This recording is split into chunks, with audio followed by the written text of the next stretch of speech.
Here we have an international legal system that has been hijacked. The consequences for that are not just problematic for Israel, but for any country that actually prizes rule of law. I have a commitment to the truth. These international organizations like the UN, all created in the wake of the Holocaust and now seem to be working against Jews. It's quite astonishing. It is part of the fabric of the United Nations. There is an inbuilt majority against Israel at the United Nations, which is why these political resolutions against Israel are passed with such ease. I want to ask about America. The Americans in particular said at some point enough is enough.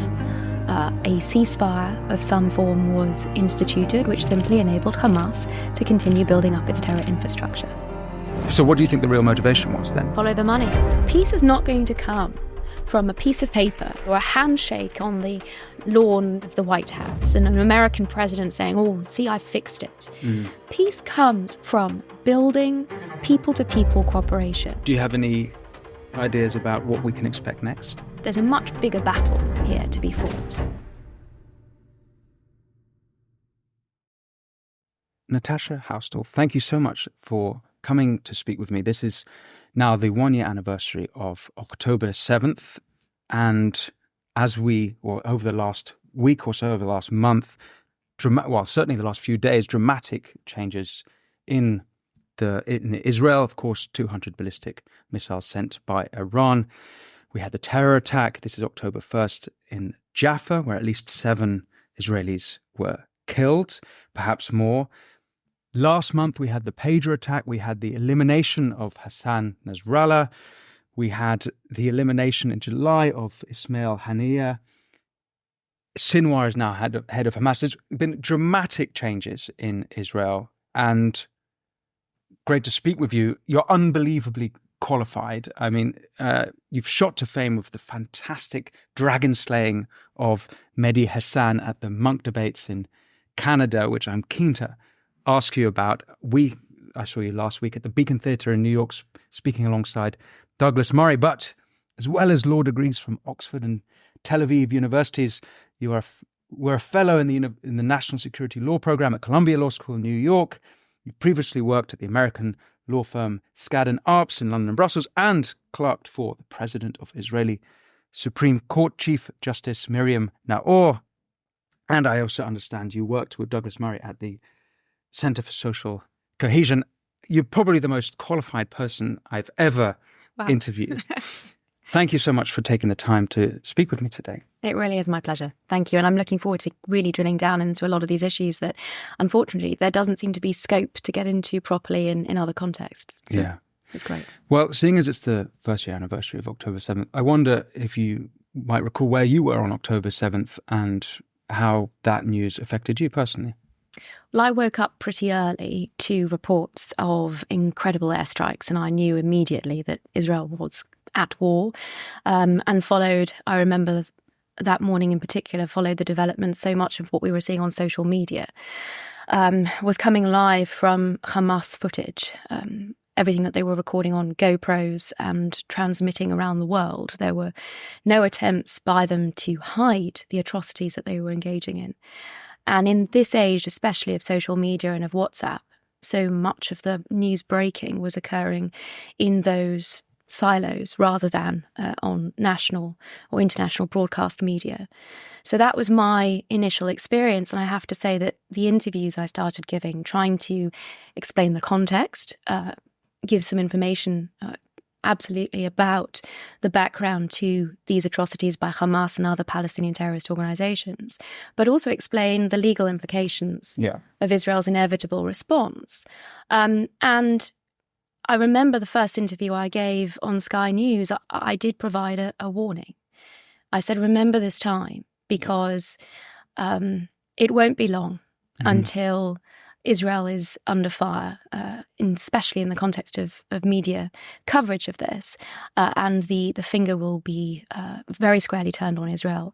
And I anticipated that the memory of the 7th of October and the discussions that were very much part of that first day, and the subsequent one on the 8th would disappear very quickly. And I'm sorry to say that I think I was right. I gave it a couple of weeks at the time, and I think it was more fairly only a matter of days before the narrative changed and before Israel was starting to be blamed for the very crimes that were committed against Israelis on the 7th and subsequently.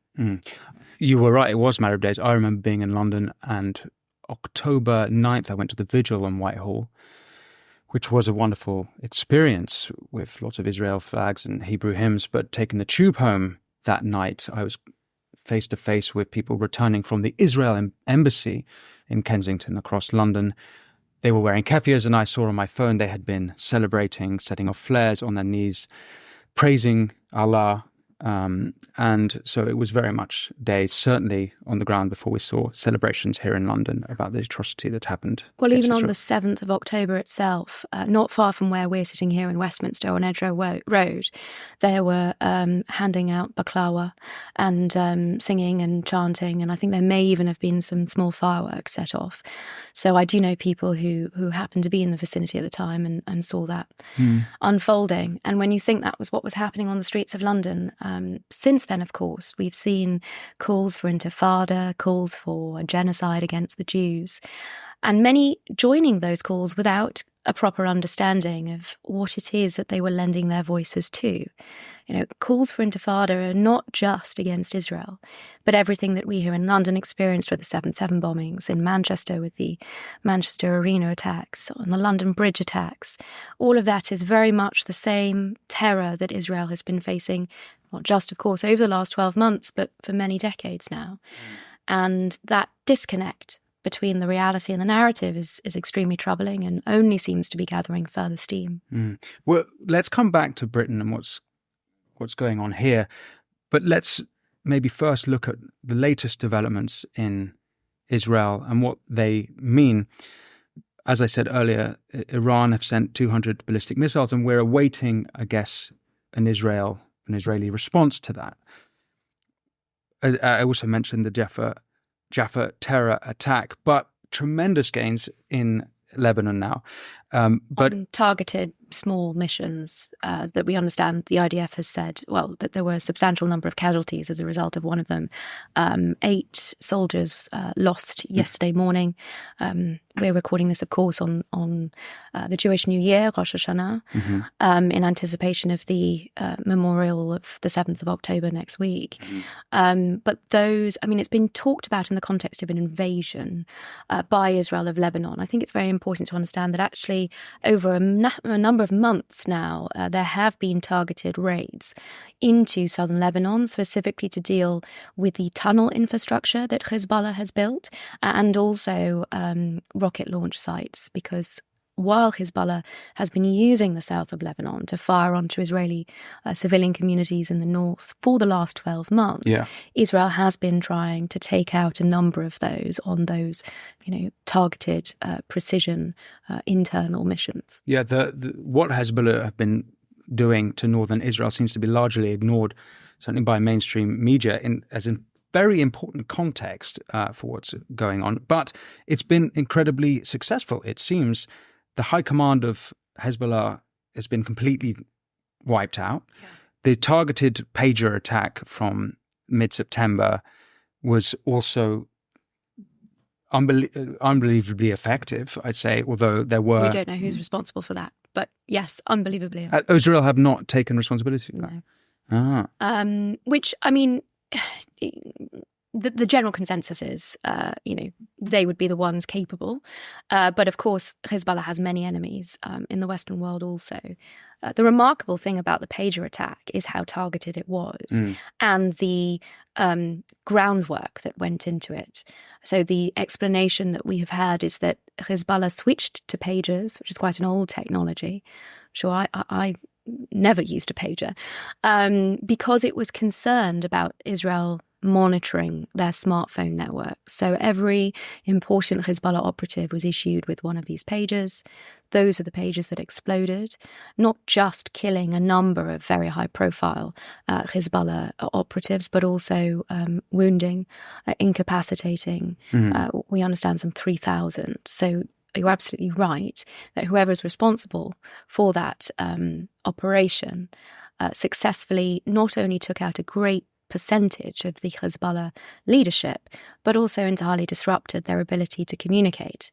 The command and control structure was decimated. And as a result, I think we've seen, albeit there has been substantial firing onto Israel by Hezbollah, especially since that incident, their capacity with hundreds of thousands of rockets, including long-range rockets that can cover the entirety of Israel, we haven't seen the kind of response that was concerning, not just to Israel, but also to Israel's key allies. And certainly many commentators, military experts are opining that one of the key reasons for that is that this terror organization is still in disarray because of those exploding pagers, quickly followed by the exploding walkie-talkies, exploding intercoms. So this was a very carefully prepared, thoroughly thought through process. I have seen one report attributing it to Israel that indicated it was a young woman who came up with this idea in the first place, a young woman serving in the intelligence services. And I'm inclined to think that would be a nice explanation because it's certainly out of the box thinking. To target Hezbollah-issued communications devices of this nature is the most targeted of strikes that one can possibly imagine. And if it's a young woman who why are you smiling? Is this a victory for feminism or something? Is that how I should understand it? It's quite a nice. It is quite a nice thought that there may be, certainly young Israelis have stepped up in a way which I think was difficult to imagine before the 7th of October. And Douglas has mentioned this many times in the talks that we have given recently on tour in the US, how impressed he has been with respect to the younger generation in Israel, their competence, their bravery, their commitment, their dedication. And it did make me smile when I saw this report the other day, because for an operation which will ultimately go down in military history, the idea that this is a young woman who might have been at the centre of it, I think is encouraging, and perhaps intelligence services and militaries around the world should take note of including bright new ideas in future operations. Yes, except that I'm now absolutely terrified of my telephone, and I imagine it changes warfare forever. Well, given that you are not involved in a terror organisation, I would say that you... Well, it depends who you ask. We are apparently Zionist shills who are terrorists, if you ask certain people. But yeah. Well, I don't know about that. I certainly, as a barrister, have always taken my professional obligations very seriously. And part of the reason that I have been moved to speak out over the last 12 months, especially in relation to the way international law is being misrepresented, is because I have a commitment to the truth, to the proper representation of international law and rule of law. And I'm very encouraged that there are a number of individuals who have likewise sought to speak out and call out the false information, the misrepresentations. And if that means those are some of the terms lobbed in exchange, then I think that's a small price to pay for the very important obligation that I see on both of us. Yeah, agreed. We'll come back to international law and international situation, but as well as the targeted attack in Lebanon, there is the killing of Hassan Nasrallah in a missile attack apparently launched. I've learned this from a private conversation with Douglas Murray, which he then printed in this information in The Spectator, which is that it was launched by Netanyahu just moments before Netanyahu took to the stage in New York to give his UN speech. Yes. So this is also a pretty huge deal, and it seems like Hezbollah has been somewhat taken care of.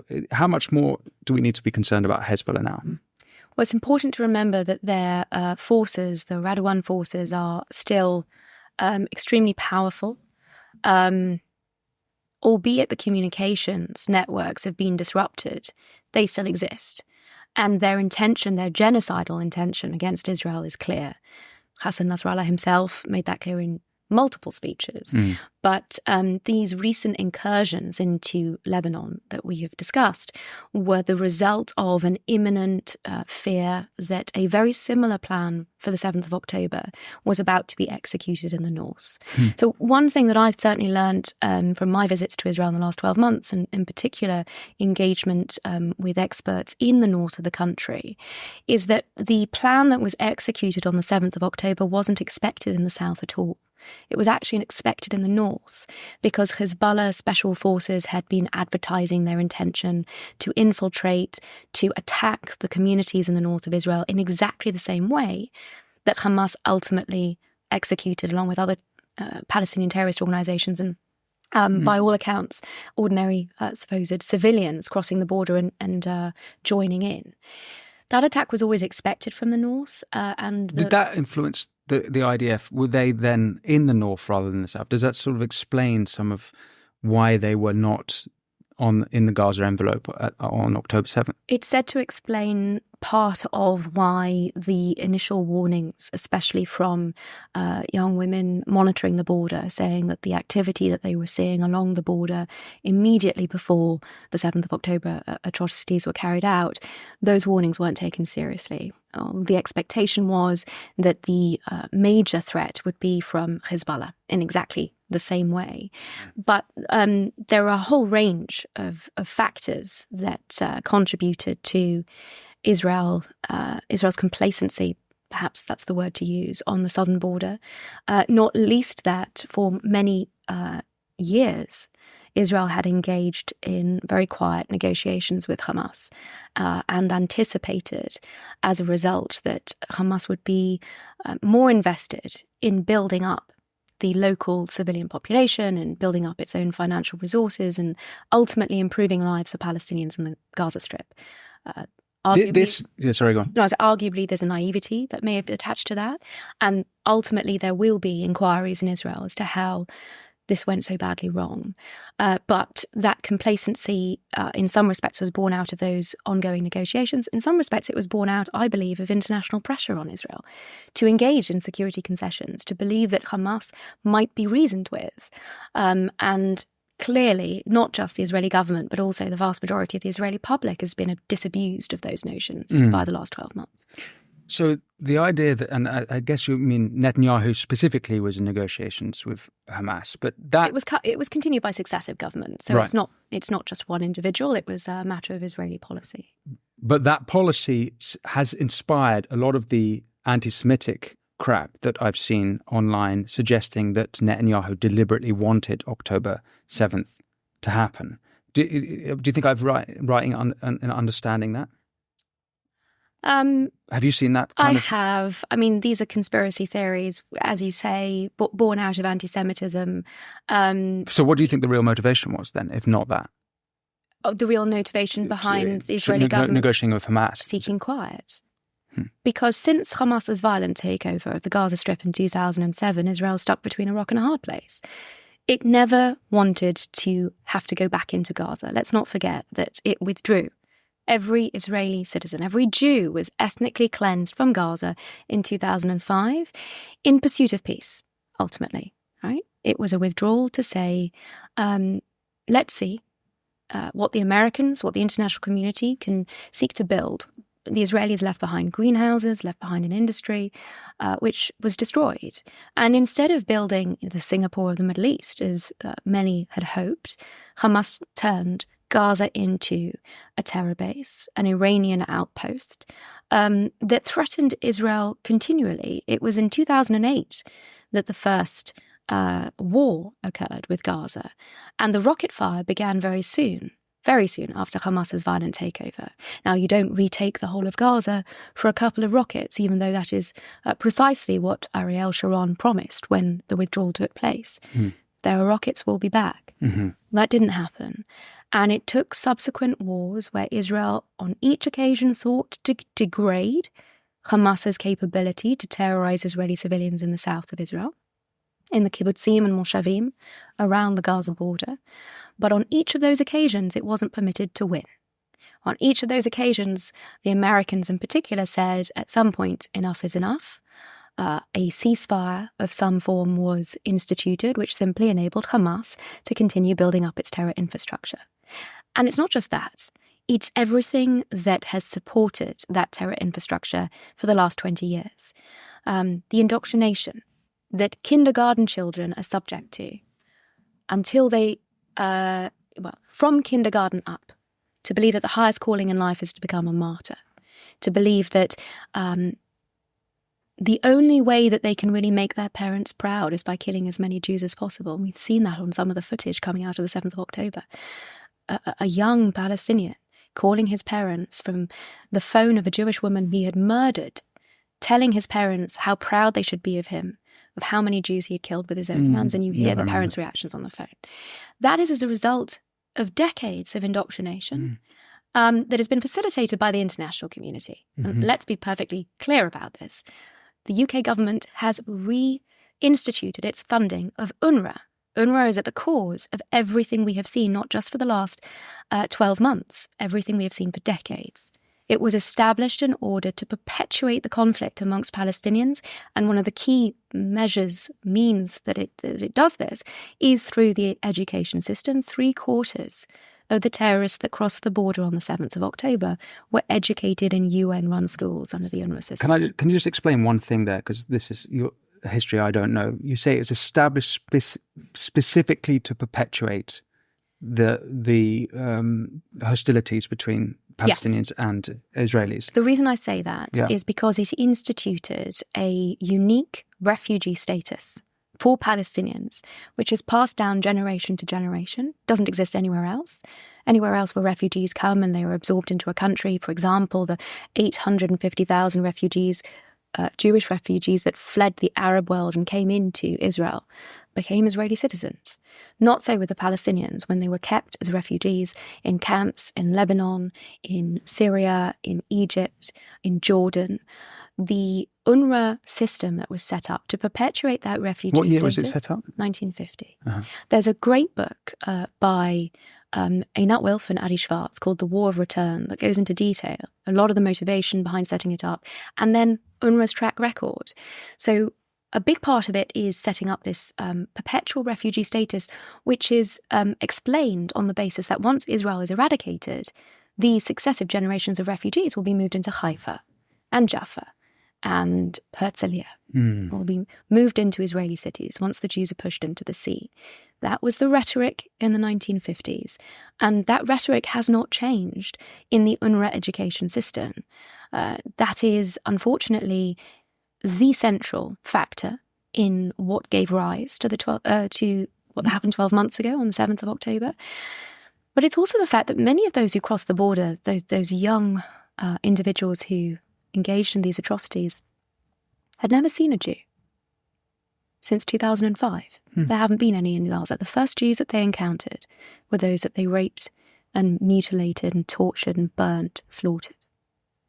And that should give us pause for thought, because what we have recently heard is that the solution, apparently, is to continue to ethnically cleanse Jews.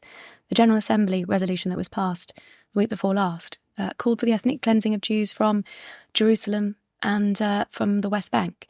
So the international community, I think, has a great deal to answer for, not just in terms of the indoctrination, the perpetuation of that messaging through UNRWA, which is complicit in, but also through the incentivization to terror, the pay-for-slay salary system.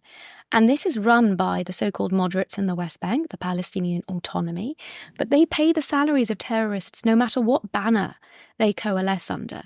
So the leaders of the Nukhba force that planned these attacks, including Ali Kadi, who was released in the Gilad Shalit deal, he was paid a stipend by the Palestinian Authority on a monthly basis, which by all accounts enabled him to plan these attacks of the 7th of October for 2 years before. And these salaries are paid essentially on the basis of how many Jews these terrorists have been able to slaughter. They go up in relation to the severity of their crimes. The international community is complicit in that while it continues to fund the Palestinian Authority, while it does not demand an end to this obscene policy that encourages terrorism.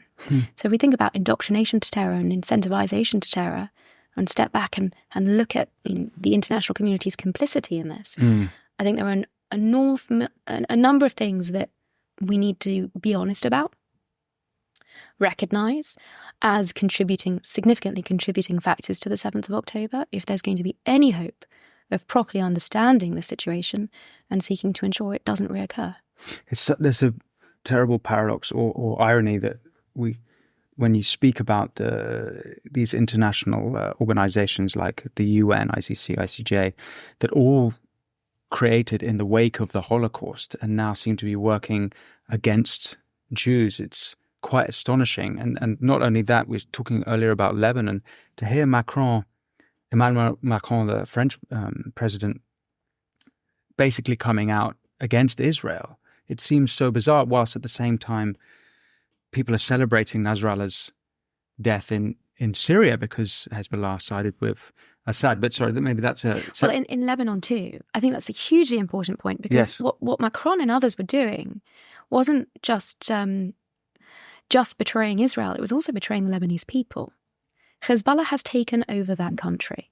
It has continued to oppress Lebanese, the Christian Lebanese in particular, and it has turned the south of that country into a terror infrastructure, very similar to Hamas. It is using civilian homes as rocket launch sites, as weapons caches, and as part of its terror infrastructure. The Dakhya that was targeted in the strike that eliminated Hassan Nasrallah is in a civilian neighborhood in the south of Lebanon.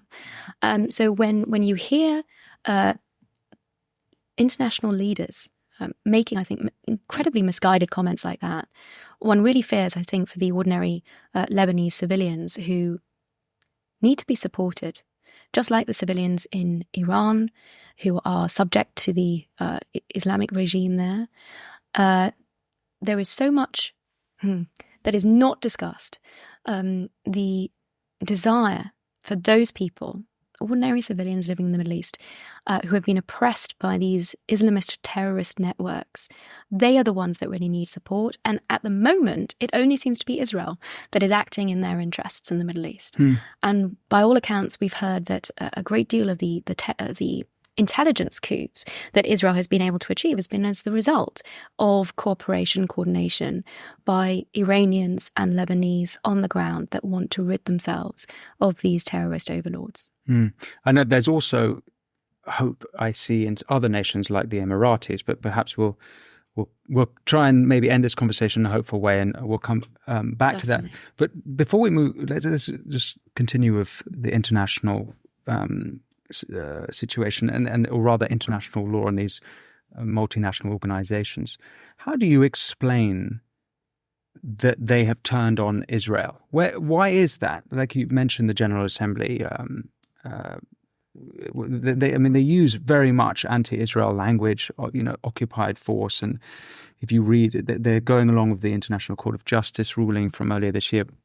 How is it that these organizations have turned on Israel? Why do you think that is? And why do you see, for example, you mentioned UNRWA and the funding of UNRWA, and the Labour government and David Lammy, the Foreign Secretary, restarting payment towards UNRWA, British taxpayer money towards UNRWA. How is it they've not understood what is plain to see, like you've just described, the corruption of these organizations? So I wish I could put my finger on the answer. My impression is that there's a lack of willingness to see, because the information is out there. I mean, it's just like the aid supplies that have been going into Gaza. COGAT, a unit of the IDF that is responsible for the treatment of civilians in armed conflict, the provision of humanitarian assistance to them, have put out daily updates of the amount of aid going in. It's far in excess of what the World Food Programme estimates is required to feed the entire population of Gaza. And yet we've got, even the British government continuing this canard that Israel isn't doing enough to facilitate aid into Gaza. So the information is there. I don't understand why there's willful blindness to it. In relation to the broader international war against Israel, well, this is nothing new. It has been the work of decades. Even in 1975, the UN came up with this obscene resolution, Zionism is racism. But there is a lot of groundwork that was done for that, the Durban Conference. And that groundwork has been the work of armies of NGOs that are targeting Israel with these libels. You're absolutely right when you say the mechanisms that were set up after the Holocaust in response to the Jewish experience of being exterminated for being Jews. Those very mechanisms have now been inverted and used to target the Jewish population, not just in Israel, but I would suggest the diaspora also. We can come into some of the reasons for that. But it is part of the fabric of the United Nations. It is built in, for example, in the standing agenda item that exists at the UN Human Rights Council in Geneva. Agenda item 7 only targets Israel. It is built into the numbers of resolutions at the General Assembly that target Israel, which are far more than the rest of the world put together. The important thing to recognize is that this is a political war, right? These are not legal resolutions. The only resolutions passed at the United Nations that have legal validity are passed specifically under Chapter 7 of the UN Charter at the United Nations Security Council. But all the resolutions targeting Israel at the Security Council passed under Chapter 6, so they're political resolutions, they're not legally binding.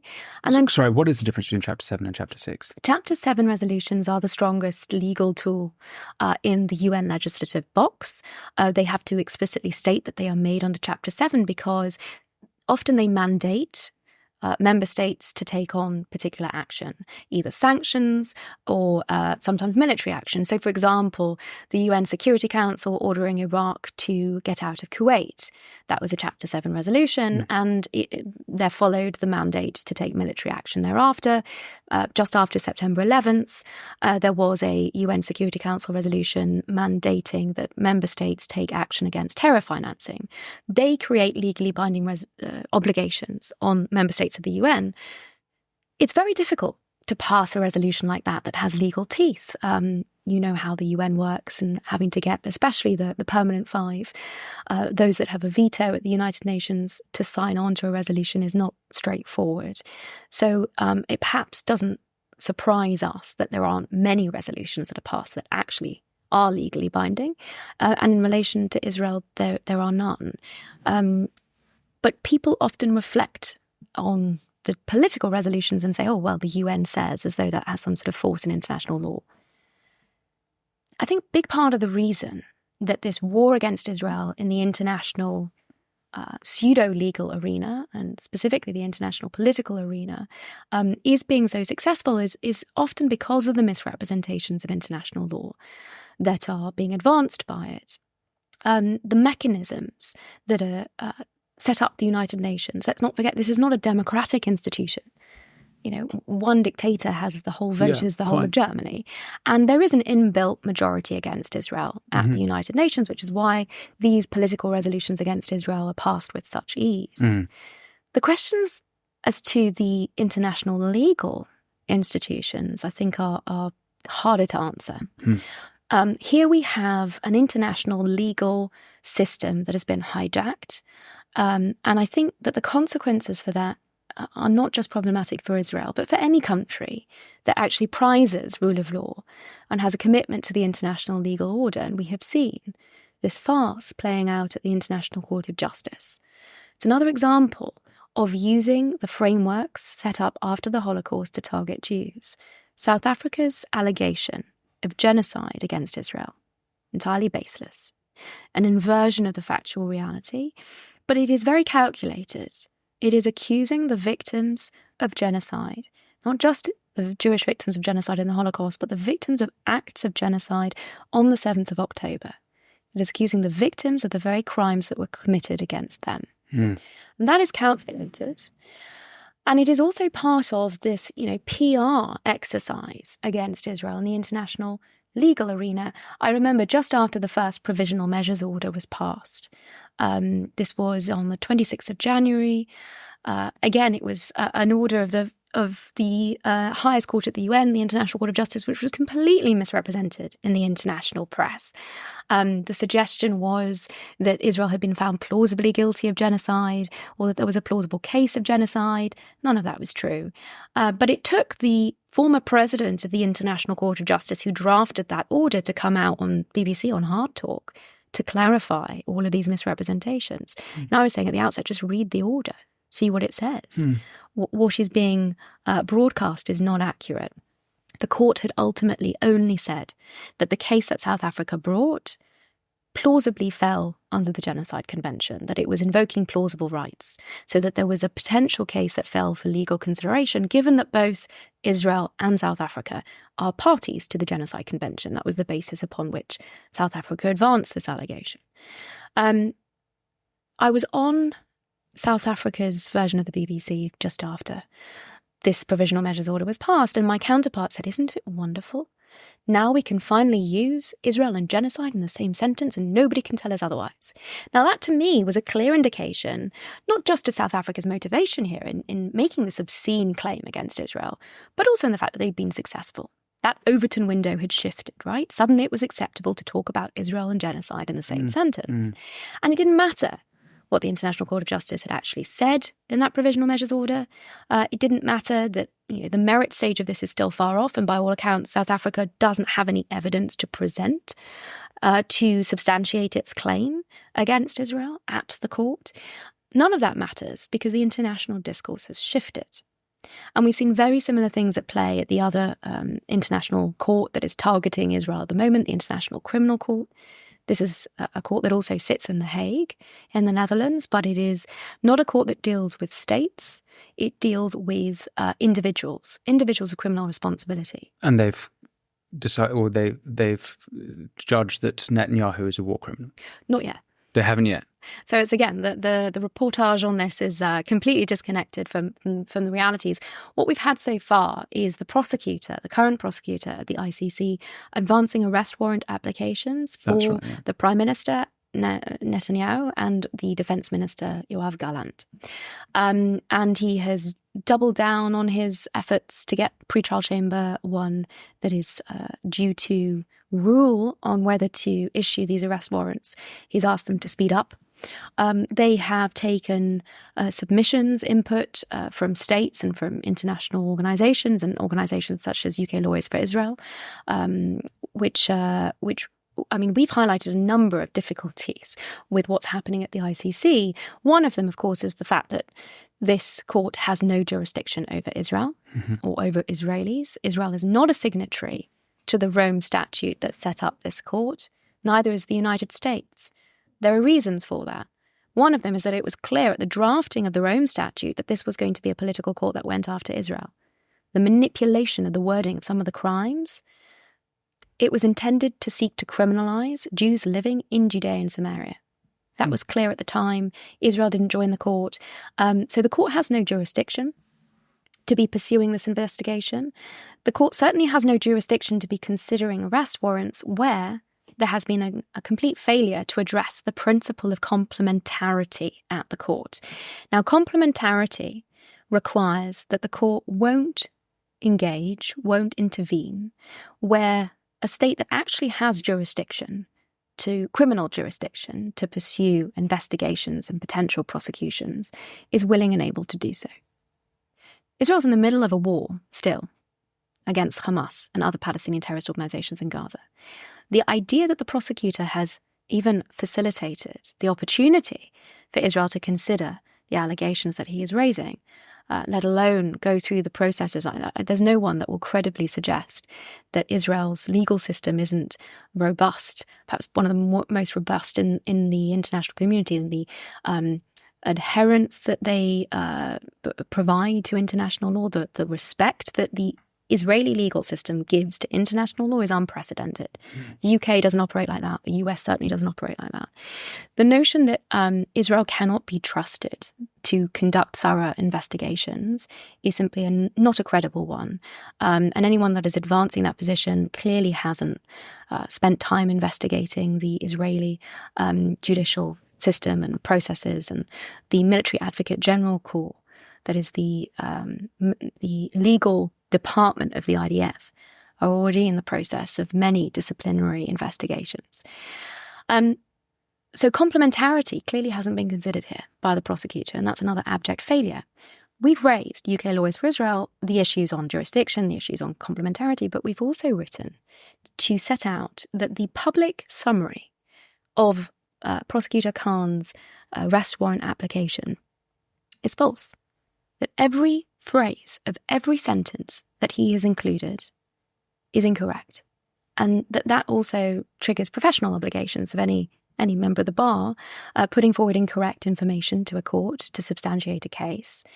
Needs to consider that, needs to reflect on that, needs to correct that information, especially if subsequent information has come to light to prove that it is incorrect.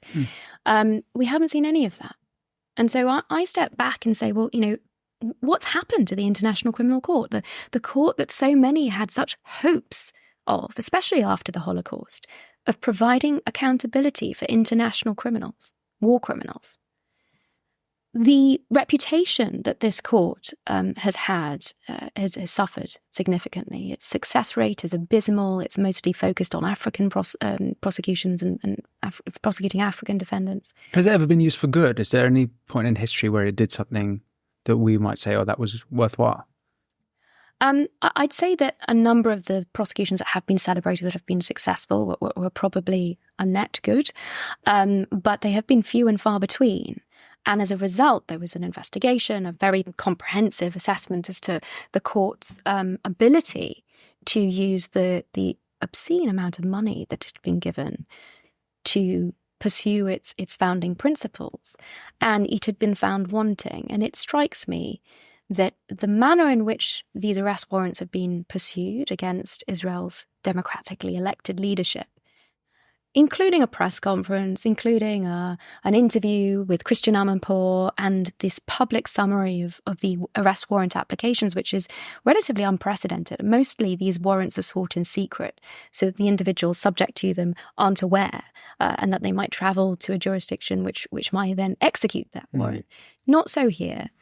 And the PR circus that has surrounded it really leaves me with the impression that this is the court seeking to rehabilitate itself, seeking to show it doesn't just go after African defendants, but actually it's going after the world's punching bag, the Jewish state.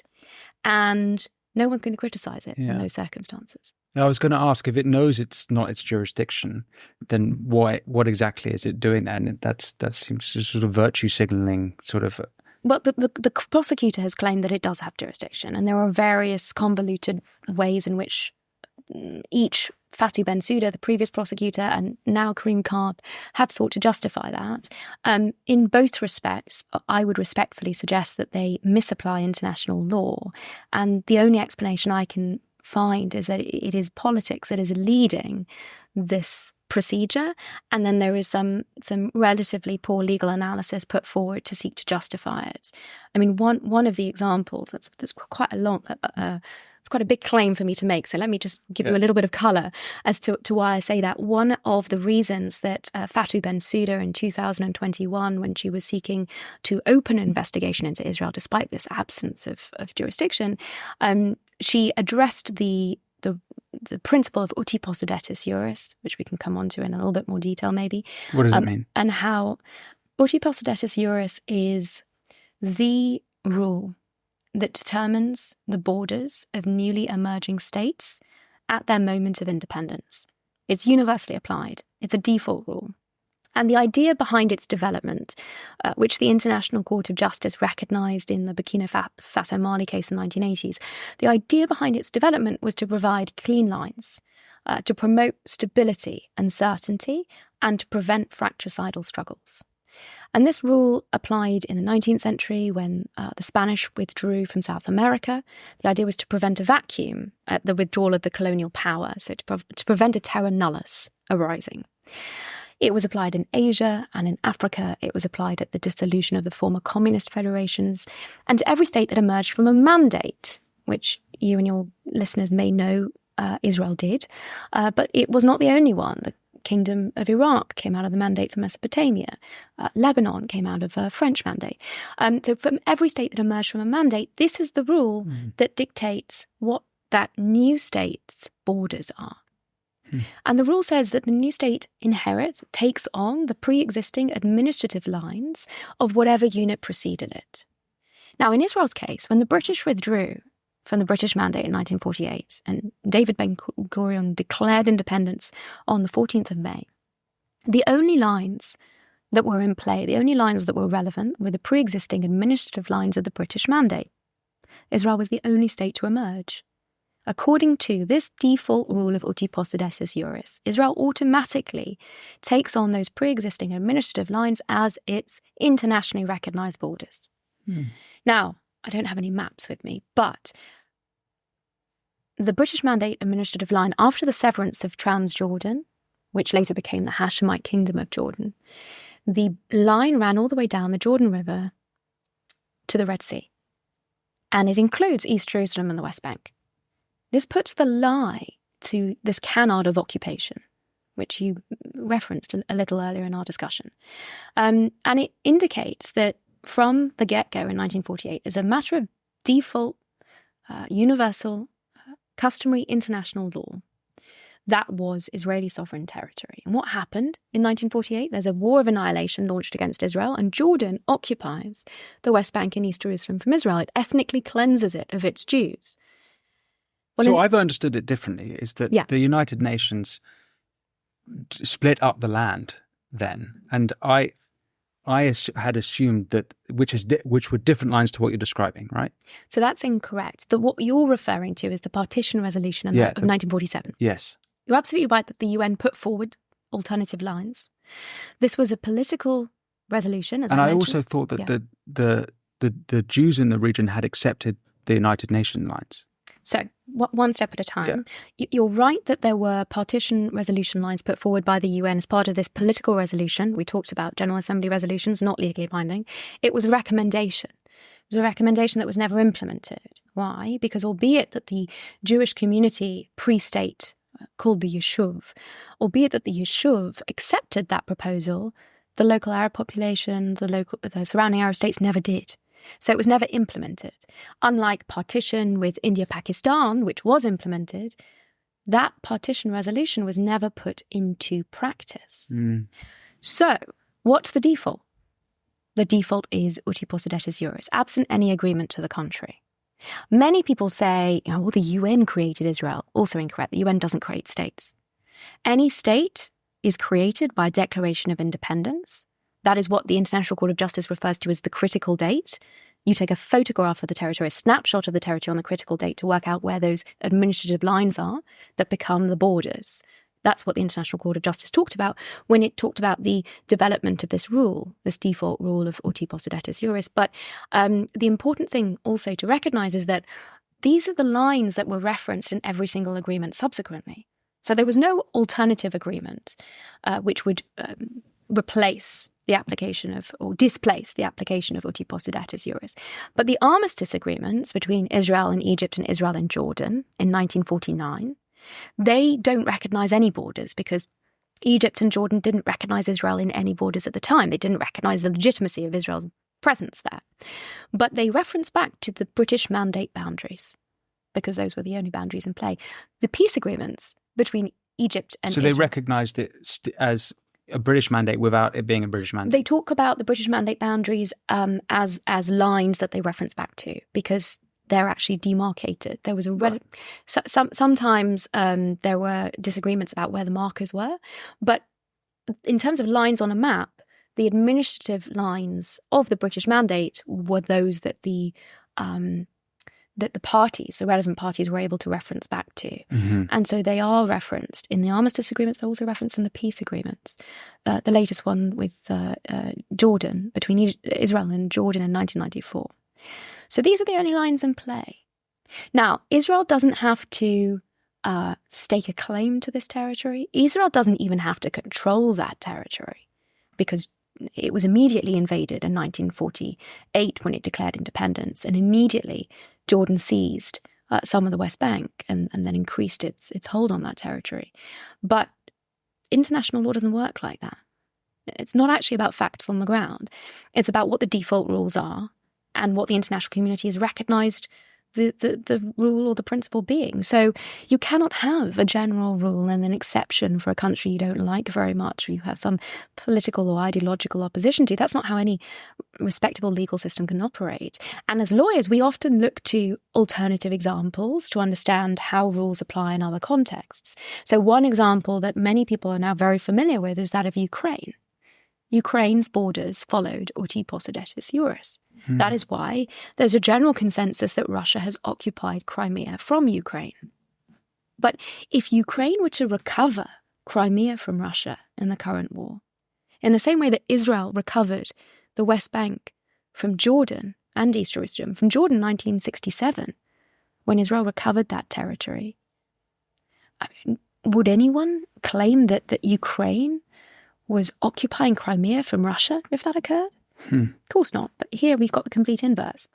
So when Israel recovered that territory from Jordan in 1967, it did a couple of things. The first thing was that it applied its law, administration and jurisdiction in full to East Jerusalem. It reunited that city. And the foreign secretary at the time in Israel, Abba Eban, writes to the UN Secretary General and he says, this is not annexation, because you cannot annex what is your own sovereign territory. Israel didn't apply its law, administration and jurisdiction in full to the West Bank. Instead, it applied a temporary administration, which included some of the aspects of the laws of occupation, some of the framework. Why? Because under the law, under the sort of received wisdom at the time, which was this land for peace framework, the expectation was that Israel would give Jordan some of the West Bank to facilitate a peace agreement in due course. So a temporary administration was instituted until that could be effected. Is that why you use the occupation there? Is that what you're... Well, I don't use that word. Right. Because... When you say laws of occupation, what are you referring to? The framework of the laws of occupation developed in international law to provide a system where one state occupied the territory of another sovereign entity. So the idea was, until there was a peace agreement or another war in which that territory was recovered, the... status of that territory would sort of be kept in abeyance, and the occupying power would be there would be a framework by which they would administer that territory, providing for the needs of the local population, but not changing the character of it too substantially. In a nutshell, but that applies between sovereign states. So when one state occupies the territory of another sovereign state, now Israel borrowed aspects of that framework for its temporary administration of the West Bank, Judea and Samaria, when it recovered this territory from Jordan.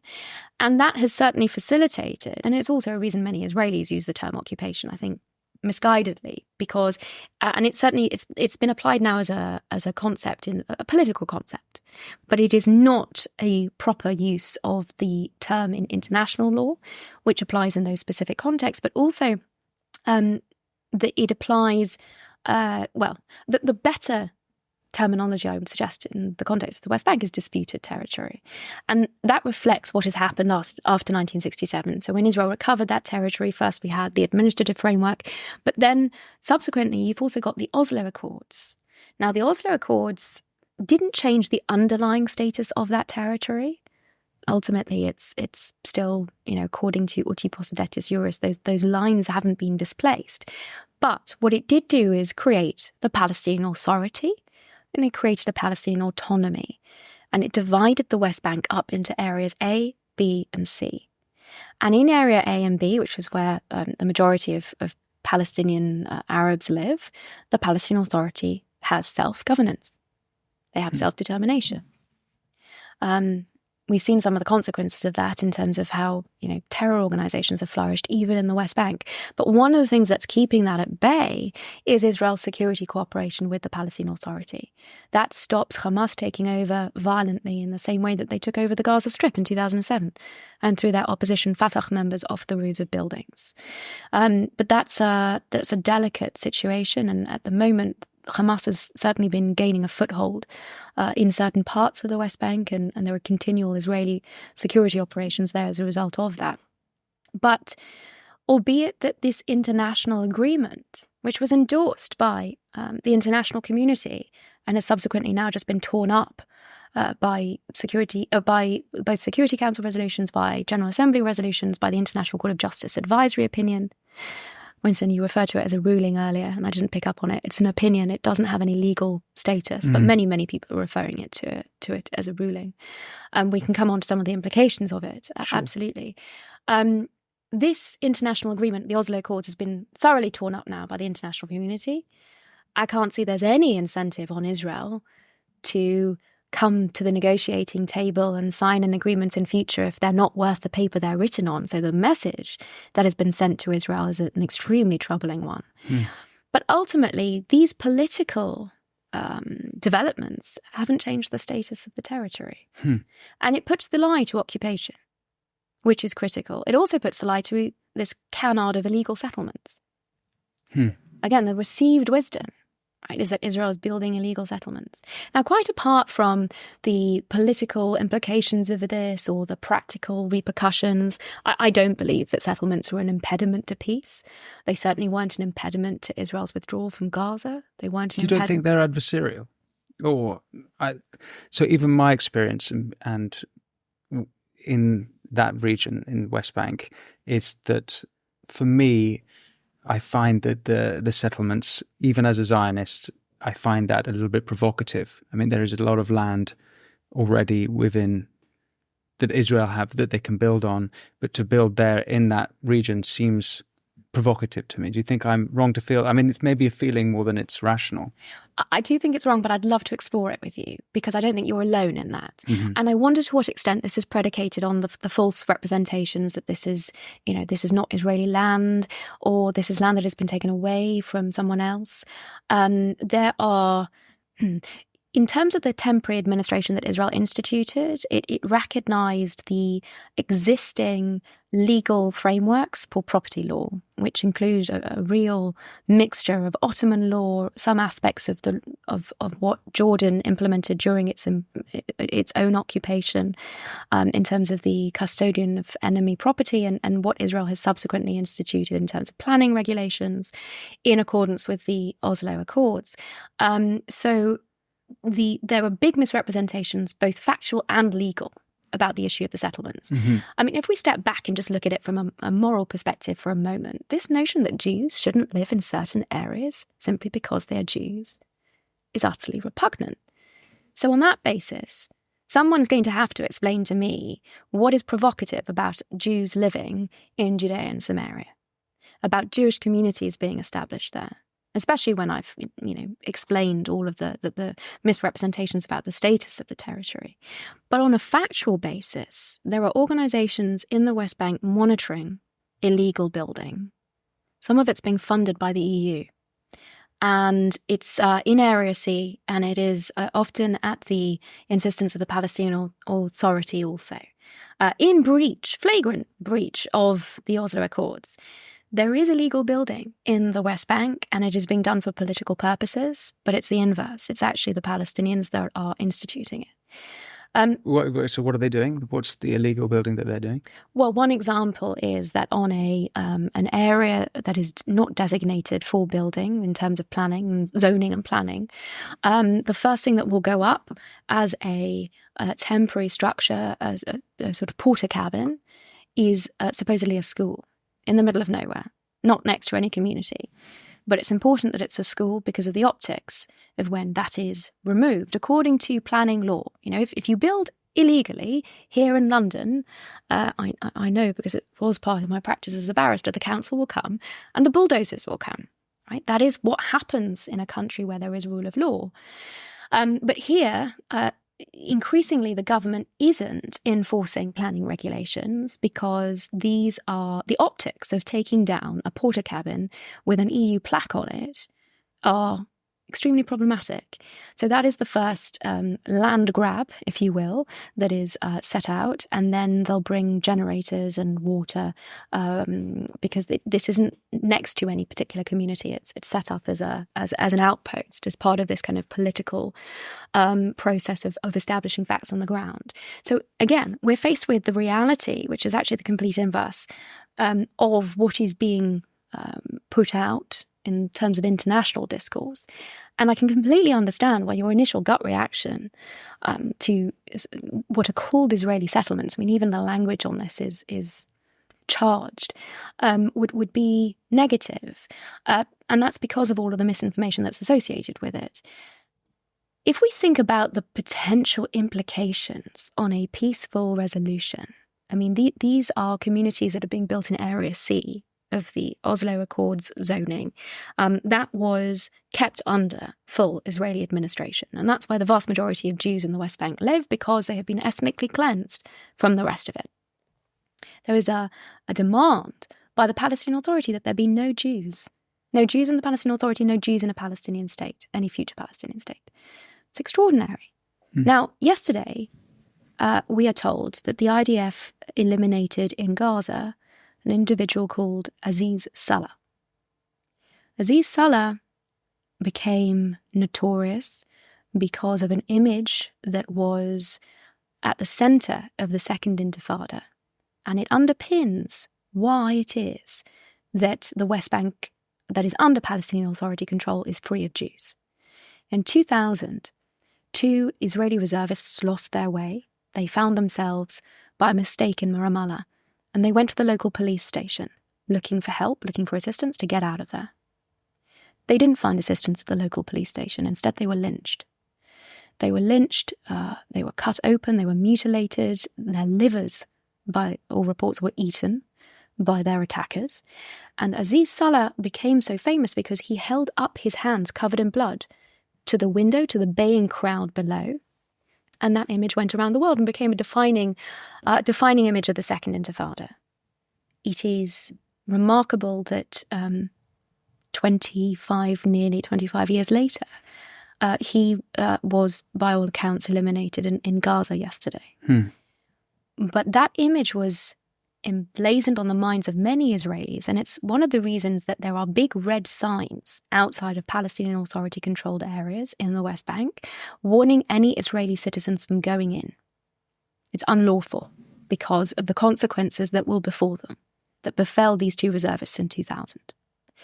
They say Israeli citizens, they don't actually mean Israeli citizens, they mean Jews, because Arab Israelis, which are 20% of the population, come and go as they please. They are not subject to the same genocidal threats. But unfortunately, you are faced with a situation where in Palestinian-controlled areas, Gaza, clearly we know, and in the West Bank, that land has been ethnically cleansed of Jews. It has been made Judenrein, which is a phrase that we're aware of the Second World War. You mentioned the Jewish experience there. It is very pertinent to what Israel is having to encounter today.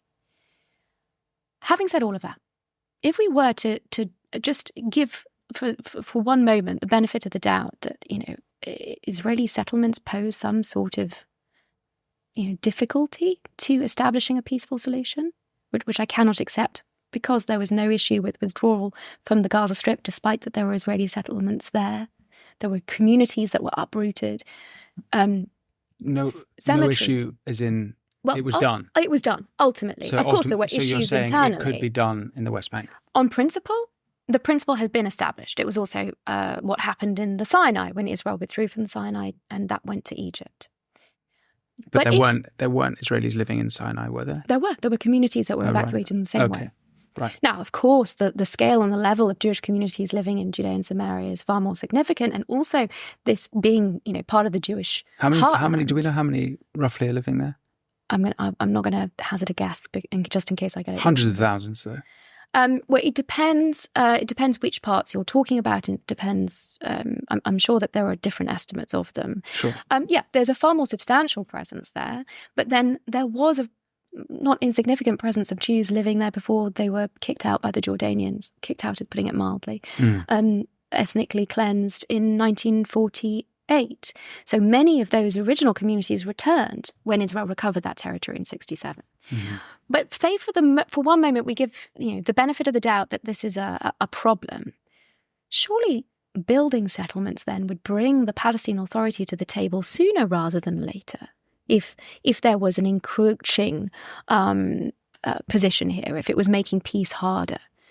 Think about it as a sand timer, if you will. So, if the building of settlements means that the sand timer is running out, come to negotiate now rather than. That's my point, that it's provocative. Well, I'm saying I don't accept the premise of that. But if that were the case, then it would be an incentive to seek peace sooner rather than later. I think the bigger problem here, the bigger problem is that the Palestinian Authority have no incentive to seek a peaceful solution. Mahmoud Abbas, who's in his 19th year of his 4-year term as the Palestinian Authority president, relies on security cooperation with Israel, as I mentioned earlier, to prevent a Hamas takeover of the Gaza Strip in the same way that they took over the West Bank. He also relies on the outside enemy that is Israel, just like any despot, right? They need an outside source of all of the problems in society to maintain his political control as a corrupt leader. But he also relies on international donations, which flood in as a result of the perpetuation of the conflict. So what incentive does Abbas have to seek a solution? None. And you see that in the education that is meted out to Palestinians in the West Bank, just as in Gaza, and also in the fact that he pays the salaries of terrorists. And that he'll come to the UN and essentially give these grandiose speeches claiming victimhood, and at the same time be encouraging terrorism at home and not provide for the basics as he is required to for the Palestinians. He has no interest in taking the rubbish out. Do you think the same could be said about Israel in reverse? I mean, you've said that a two-state solution is being called a two-state delusion now. One might say, why would Israel, particularly if they've made these huge gains? I mean, again, we'll see what the response is after the Iranian launch of ballistic missiles. But are they in a position where why would they want to seek any sort of two-state solution? Or well, I think the real question that has to be posed is why generations of Israelis who have seen every concession, every security concession made lead to blood on the streets, why they would believe that next time would be different. Only a crazy person can be expected to do the same thing over and over again and expect a different outcome. So that's the first question that I think you'll have to ask as to, how on earth to get Israelis on board with putting their faith in that process again. But ultimately, Israel has a track record of engaging in that peace-building exercise because peace has always been the ultimate goal. It's what's taught in Israeli schools and has been since the founding of the state. And it is what is yearned for. You see it in the films that are produced. You see it in the music culture. Every aspect, even like the Nova Festival, which was brutally attacked by Hamas on the 7th of October. It was a peace festival. There were many reasons that underpin its location so close to the border with Gaza. Also, the communities that were attacked in the south were those at the forefront, at the vanguard of pursuing cooperation with the citizens of the south of citizens of the south of Israel, pursuing cooperation with those in Gaza, water desalination projects, driving Gazans to hospital if they were coming for treatment in Israel. That sort of engagement, and they bore the brunt of those attacks. So I think in the last 12 months, many of Israelis have come to the realization that absent a change in the indoctrination towards terrorism, there is nothing to talk about because the Palestinians and their leadership have made it clear. They say this all the time in Arabic to their own people. We are seeking a state to use it as a platform to eradicate the rest of Israel. Peace isn't on the agenda there. Now, I think that this two-state delusion, as you've also referred to it now, is one of the key reasons that the international community is perpetuating the Palestinian suffering. The best indicators of hope and optimism that I have had, and I've visited Ramallah, I've gone to venture capital startup funds looking to create Silicon Valley, looking to create a Palestinian middle class with a stake in society, economic cooperation with Israelis, and build on that. Peace is not going to come from a piece of paper and a tick box, scenario kind of set out by the Americans, or a handshake on the lawn in the Rose Garden of the White House, and an American president saying, "Oh, see, I fixed it." Peace comes from building people-to-people cooperation, as we saw with the Abraham Accords, and lasting networks. Economics plays a significant role in that. And absent that, and there's another aspect of this which is critical, and that is an honest approach to the origins of this conflict and to the factors that are perpetuating it and to the legal position. Because we started to talk about how legal terms have been misrepresented how international law is being abused to advance this political war against Israel. And that's critical. People are talking about this war in terms of 7 fronts, that Israel is fighting Hamas, Palestinian Islamic Jihad, the Houthis, Hezbollah, all of these Iranian proxies. Israel is fighting them on 7 fronts, but people are forgetting an 8th front here, and that is the international community, the international media, and critically international law. Mm-hmm. And lawfare, which is an abuse of legal processes, of international law and of international legal institutions, is providing a false, an inversion and a false basis of challenge against Israel. And until we can be honest about the legal origins and the legal status of the territory and the realities of international law, then I think all of these prospects of pursuing some sort of peaceful solution are going to be ultimately hampered. Forgive me for being pessimistic, but given how ingrained the origins of the conflict, i.e. the conception of the Nakba versus the War of Independence, and how different the narratives are. If you ask anyone who's anti-Israel, they will say there was ethnic cleansing and Israel. Those canards and lies need to be addressed squarely, absolutely, fully, before we can advance. But are you actually hopeful that that's possible? Without that being possible, there's nothing to talk about here. So I don't think hope or optimism necessarily, comes into it. If that's not possible, then this is not going away. And the fact of the matter is that we saw it in Egypt. Within weeks, the crowds in Cairo went from shouting "Idbach al-Yahud," kill the Jews, to cheering for Begin and Sadat. And those 2 leaders ultimately made a peace which isn't perfect. Egypt has been responsible for turning a blind eye to tunnels under the Rafah crossing across the border. People forget that Gaza shares a border with Egypt as well as Israel, right? And Hamas has been able to build up its terror infrastructure with Iranian weaponry for 16 years. With those tunnels, I was on the ground in Gaza last month and I saw them with my own eyes. There had been 200 tunnels found so far. You went to the Rafah border? No, I went into Gaza. I went into Rafah itself, and I went all the way along the Philadelphia corridor. I was there with a military expert delegation of very senior former officers from 6 NATO states. And we went in with the 162nd Division, the IDF, a few days before they had recovered the 6 bodies of the hostages who were murdered in cold blood. I'll note also that as we speak, there are still 100 hostages in Gaza. Over 100. We don't know how many of those are still alive. The efforts to recover them, I think, have been substantially hampered by a lot of the international discourse that we have heard. That discourse that gives succor to Hamas, criticism of Israel's approach and conduct to the war in Gaza, encouragement of Israel to make further concessions to this internationally prescribed terrorist organization, Hamas, that has refused to come to the negotiating table, that has made many outrageous and unreasonable demands, and even when those were agreed to by Israel, has broken the agreements. That the hostage recovery deal in November, which I'm not sure if you remember, but the ceasefire fell apart on the 1st of December. Hamas refused to honour its agreement to provide further female women and child hostages, and then started firing on Israel. And yet, the world and the media wouldn't let you get that, wouldn't give you that impression whatsoever. Well, certainly not. In fact, if you listen to some reports, you'd think Netanyahu is holding the hostages in his own basement.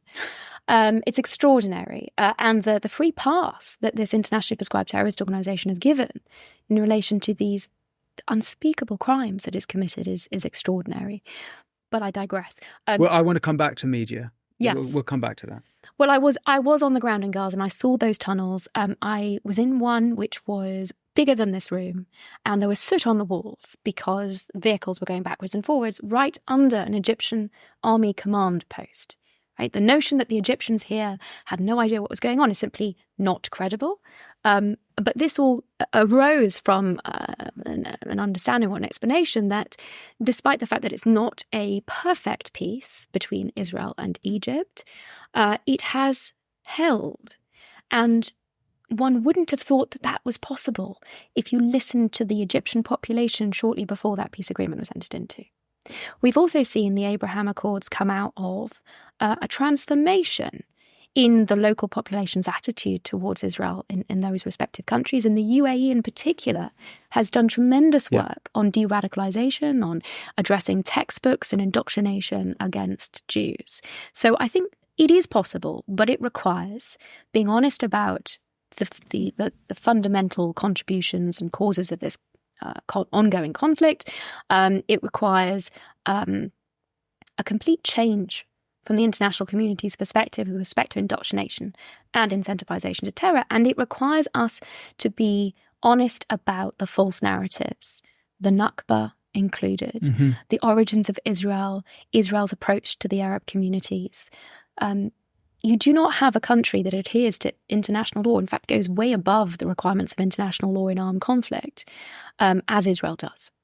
And in so many respects, what it has done for the Palestinians far exceeds what the West has done for them. And the Arab world has simply kept them as pawns in this war against Israel, has kept them in refugee camps, as I mentioned earlier, in Jordan, in Egypt, in Syria and Lebanon for generations.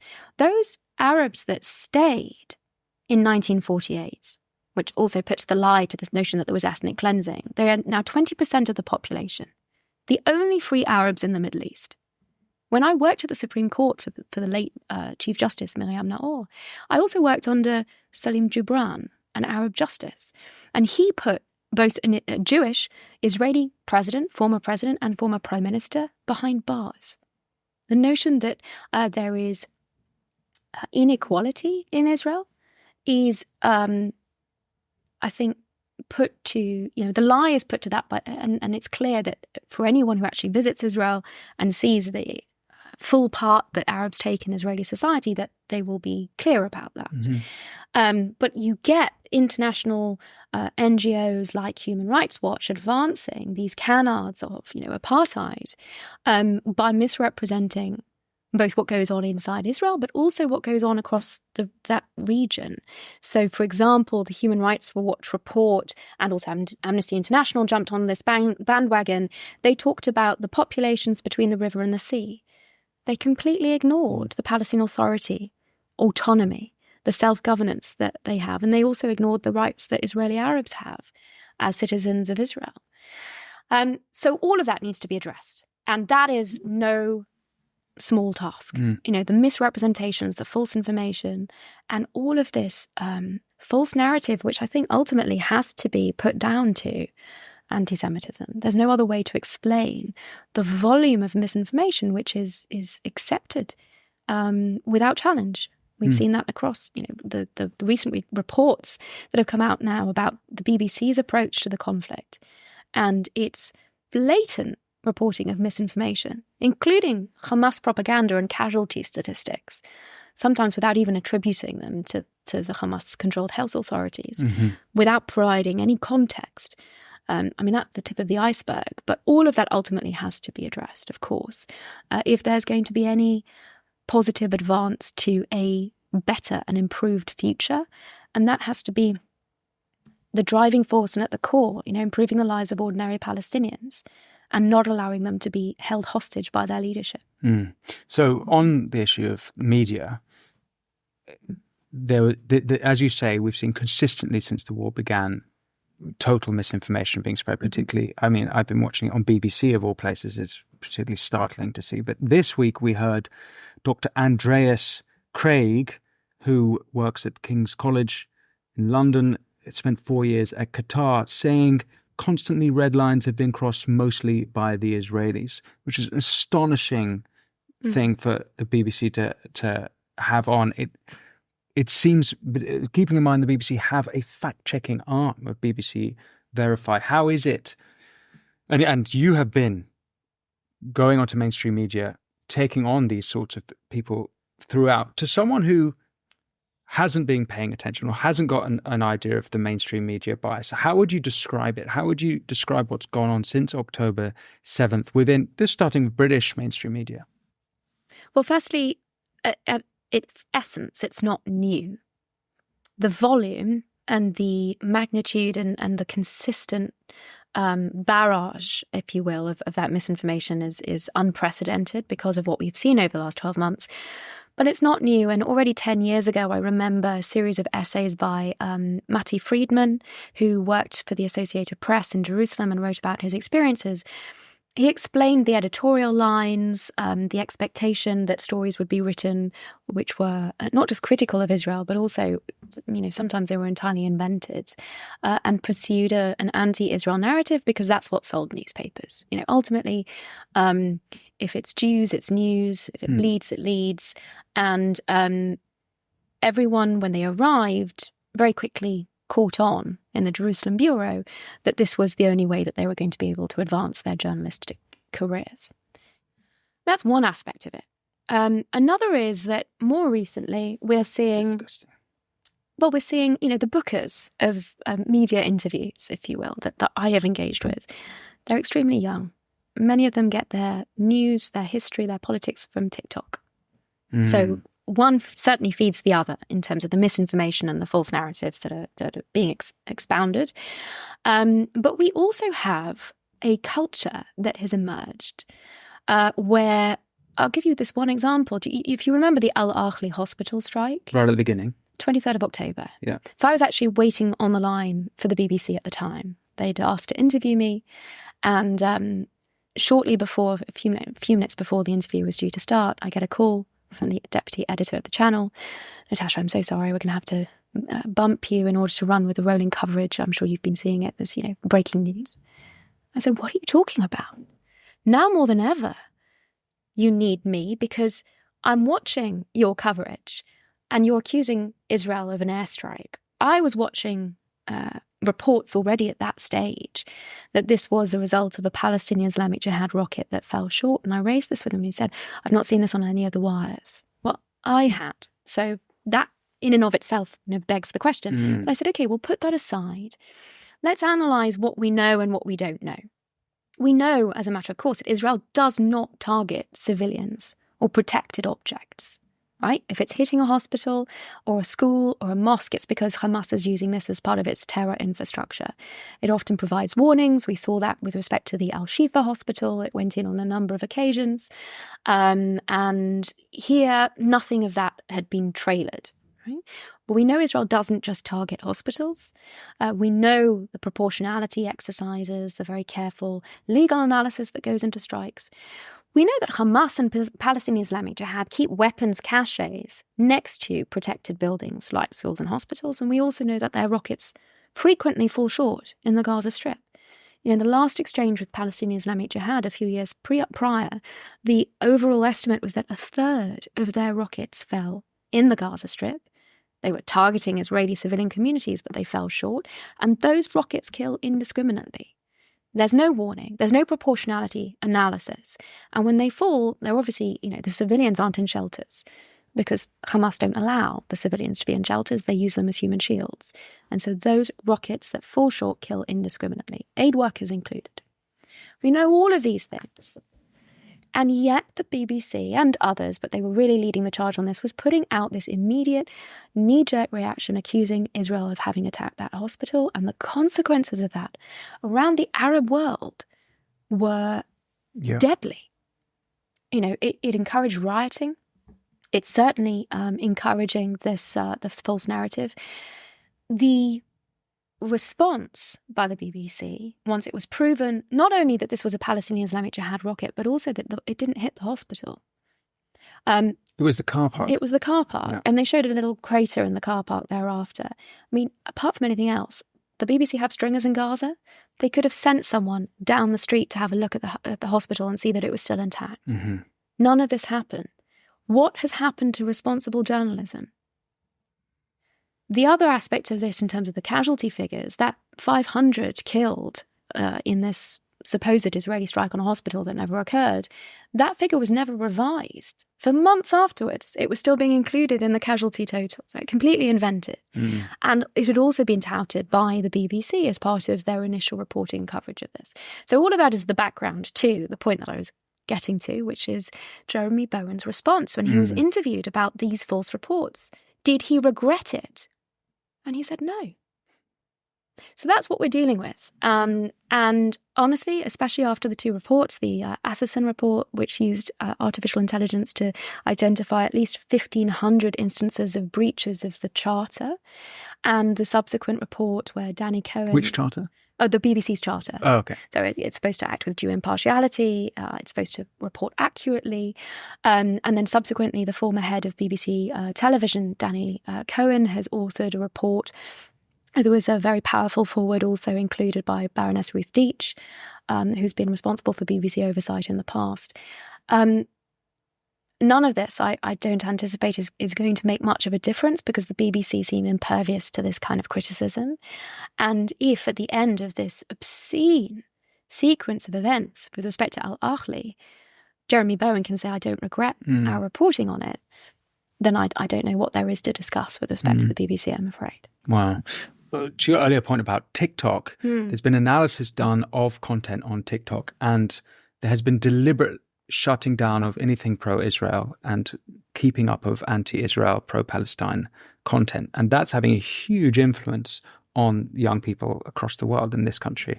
And so I think that observation about how these media companies work, it is young people who don't know the topics, certainly not or the like history, you do. Absolutely. Yeah, so they get caught up in it. I want to ask about America. In some way, I had an earlier question about, which I asked about the international community, and in some way one can understand Israel has enemies, and so and we can understand why those enemies would target Israel. But America is supposed to be Israel's ally, as is Britain.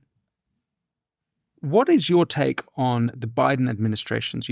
We've talked about Abraham Accords, maybe we'll come back to that, but that was obviously spearheaded by Jared Kushner, Trump's son-in-law, and that would be part of Trump's foreign policy.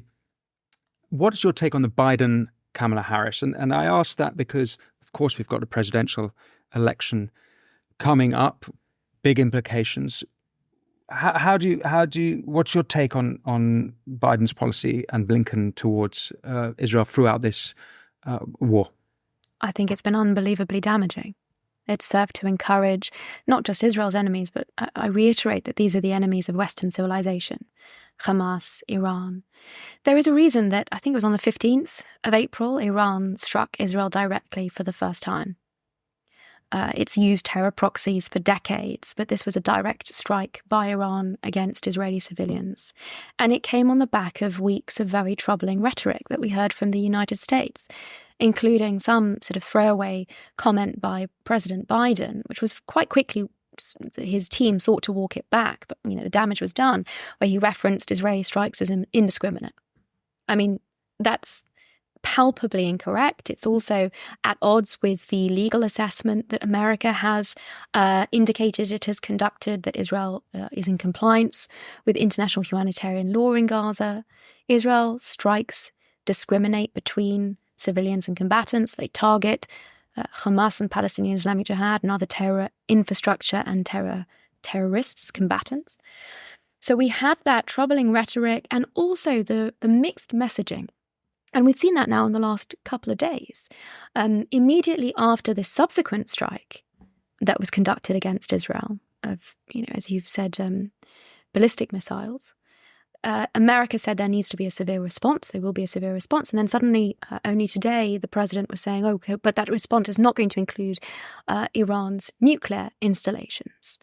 Now, that mixed messaging that we've had for the last 12 months from America has a devastating impact. It really is probably the reason that there are still over 100 hostages in Gaza, because it encourages Hamas. It gives succor to Hamas. Just like, Hamas's strategy here is to use misinformation in the international media and the international discourse, to lie about casualty figures, to demonize Israel. the reason it's doing that is Hamas can't hope to win against Israel after the 7th of October. It inflicted the worst day of atrocities against the Jews since the Holocaust. That was its win. But since then, its only objective has been to survive in Gaza. And its only hope of being able to survive is international pressure against Israel. And when this American administration and then other leaders around the world criticize Israel, give succor to Hamas and seek to encourage Hamas, it thinks that it's winning. And the same is clear of Iran. I remember I had a difference of opinion on this in a parliamentary committee for the Business and Trade Committee. We were discussing arms embargoes, and Lord Phillips, who's former national security advisor, didn't see things my way.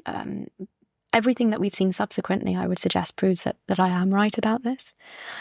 Because every time America flip-flops or indicates that it won't have Israel's back in its entirety, the situation in the region worsens. Mm-hmm. We actually saw that for in different contexts. I mean, if you think back to the Arab Spring, very early on, Obama had to make a choice. Did it stand by what was ostensibly an American ally, Hosni Mubarak in Egypt, or did it allow chaos to take over? And that American administration also chose chaos. It abandoned its allies in the Middle East. Now, in many respects, that was very much the underlying framework for the Abraham Accords, because a weak America requires those countries that also feel threatened by Iran to band together. And that created incredible alliances between Israel and the Abraham Accords countries. But it was completely at odds with the received wisdom of previous American administrations. And there was an arrogance as well as an ignorance that informed that. I don't know if you recall, in 2016, the former Secretary of State, John Kerry, gave an interview as part of the Saban conference. And he said, "Mark my words, there will never be a separate peace between Israel and the Arab world without a resolution to the Palestinian issue." Now, that was proven to be entirely incorrect. Yeah. That whole worldview, which was very much part of the American security establishment, was proven to be false. Mm-hmm. But the pursuit by the Abraham Accords. By the Abraham Accords and, the potential for more, the potential really for peace between Israel and Saudi Arabia, or at least normalization, which many people say played a significant role in the timing of the 7th of October attacks. Yeah. But what we have seen, when you ask about America's approach here and American influence, unfortunately, is that misguided approach and that ignorance in so many respects by the American security establishment, I believe, has encouraged the enemies of Israel and America in the region, and has allowed terror networks to flourish. And one key example of this is with respect to this ridiculous Iran deal, which was pursued by the Obama administration, and it basically provided a framework for Iran to continue to fund its terror operations around the world. Mm-hmm. Now, the danger of a nuclear Iran isn't just that it uses its nuclear arsenal against Israel, as it has threatened to do so repeatedly. I mean, there's a countdown clock in Tehran to Israel's destruction. The Iranian regime make no secret of their intention here. But the real danger is what Iran, the Islamic Republic of Iran, this is not the Iranian people we're talking about, this is the terror regime that is holding them hostage. What the Iranian regime will do, the foremost state sponsor of terror in the world currently, what they will do with a nuclear umbrella, with immunization from Western responses to their acts of terrorism. And the other aspect of this that's important to remember are the hundreds of non-Israelis who have been slaughtered by Iranian proxies, including Hezbollah,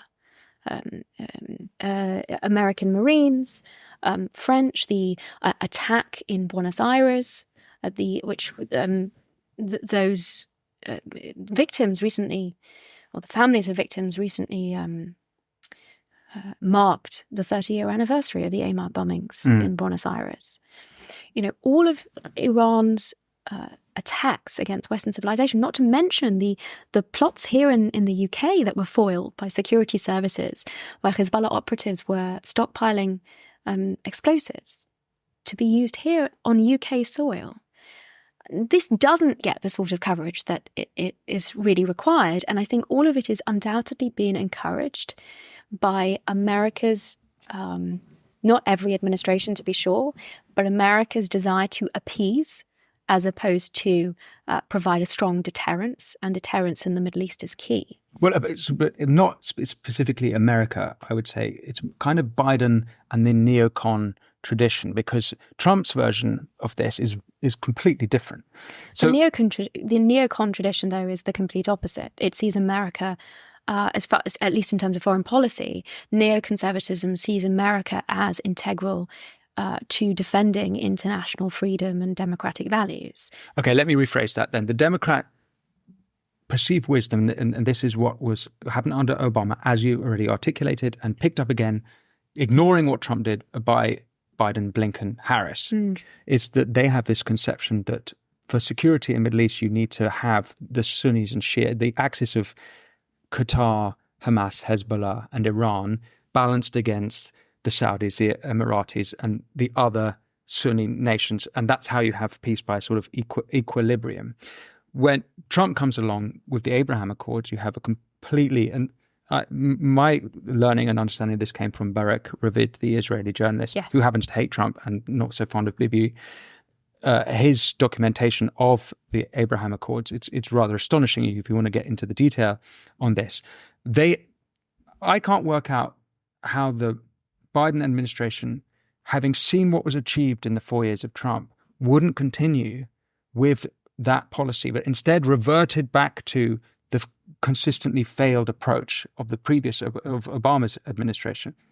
Now, one other possible motivation for that, as I've understood it, and you must correct me if you think I get anything wrong, is that the Democrats are sort of trying to appease the left, the far left of their voter base. Yeah. And that's why you get mixed messages. I don't know if you watched the VP debate with Tim Walz, where he there is not able, he's giving exactly the same sort of answer you've described, this kind of, yes, we support Israel, but there's got to be this, but then they never go into anything substantive in that. So that's why you have this that's how I understand the motivation behind that Biden worldview. It's kind of trying to appease the voter base, but at the same time, well, actually, I should fill that in. They hate Trump, so they can't give him a win. Now, do you think I've got that wrong? I don't think any of that is incorrect.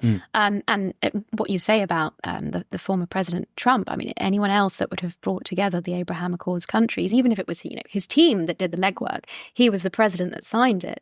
Of course, he would have got a Nobel Peace Prize if he'd been anyone other than Trump. I think all of that is a significant factor, and it's linked. Everything we're talking about is linked, because the misinformation in the international media, what we've been seeing in the academies, especially in the US, has all fed into the intensity of feeling in that voter base, which this administration has been seeking to pander to. But I think there's also a refusal to wake up to the reality. That mantra from 2016 of John Kerry hasn't gone away. And Jake Sullivan, when he took over as National Security Advisor for Biden, he'd been the previous National Security Advisor to Hillary Clinton. I mean, that groupthink of the Democratic administrations at every juncture hasn't changed at all. And it is remarkable, truly remarkable, that the success of the Abraham Accords and that complete sea change in American policy didn't make them think more deeply about what it is that they had been previously doing and about what the mistakes were.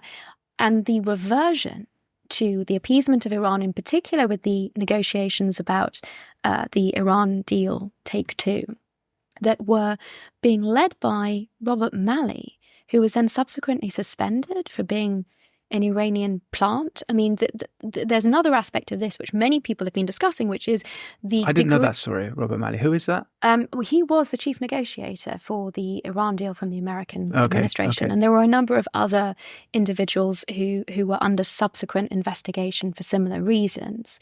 So a number of people have been referencing the extent to which the Iranian regime may even have infiltrated the heart of American government. I don't know how much store to set by that, but it really is inexplicable that people that are committed to international security and American security in particular would be playing into the hands of the terrorists in this fashion.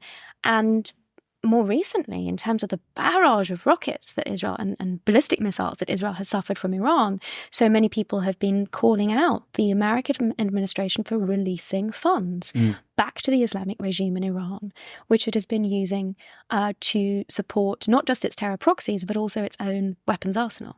It's even more remarkable because we are on the brink, it seems, of a situation which would be phenomenal for Western interests, which is that Hezbollah is about to be destroyed, Hamas is about to be destroyed. Israel have cleared out a lot of American enemies in the region. Yes.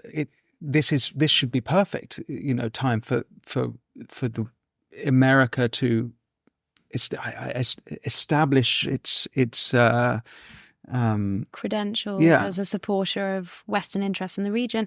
I agree. They must have lost faith in what it is to be Western. Do they even understand how important Israel's survival is to Western interests? In the US? Yeah. I think there's a big question mark about that. And everything that we have seen in terms of the universities there also rather suggests that the conception that America is the cause of sort of evil in the world, or that Western democratic values and the freedom that is embodied is something to be ashamed of, has certainly taken root at universities. It's been at the centre of all of these encampments that we've seen. It undeniably has impacted a degree of the electorate also. But I think if we're seeing that filter up now into government policy, that's extremely troubling for places like this, the United Kingdom. I mean, ultimately, we do rely on stronger allies that share our belief systems in freedom and democracy to get on side and to get on the programme. And we'll have to wait and see what happens in November. We'll wait and see. And the implication is that for geopolitics, at least, Trump is preferable if there's a continuation of the Abraham Accords. If we're able to, I mean, nobody knows what a second Trump administration would necessarily look like. It doesn't even look like Jared Kushner would come back. So it might not be a revival of the Abraham Accords. It's not a particularly optimistic conversation, I'm afraid. Do you think, flattering as we've alluded to the Abraham Accords, and we've made a sort of flattery allusions to the Abraham Accords, do you think have any criticisms of Trump's tenure with regards to Israel? I think more could certainly have been achieved. There was a great degree of headline-grabbing moves, like the recognition of Jerusalem, which is way out of time. I mean, America ought to have moved its embassy some time before it ultimately did under Trump, but the consistent waivers were being signed that cited security considerations that meant that even though domestic American law required the repositioning of the embassy in Israel's capital, that move was delayed.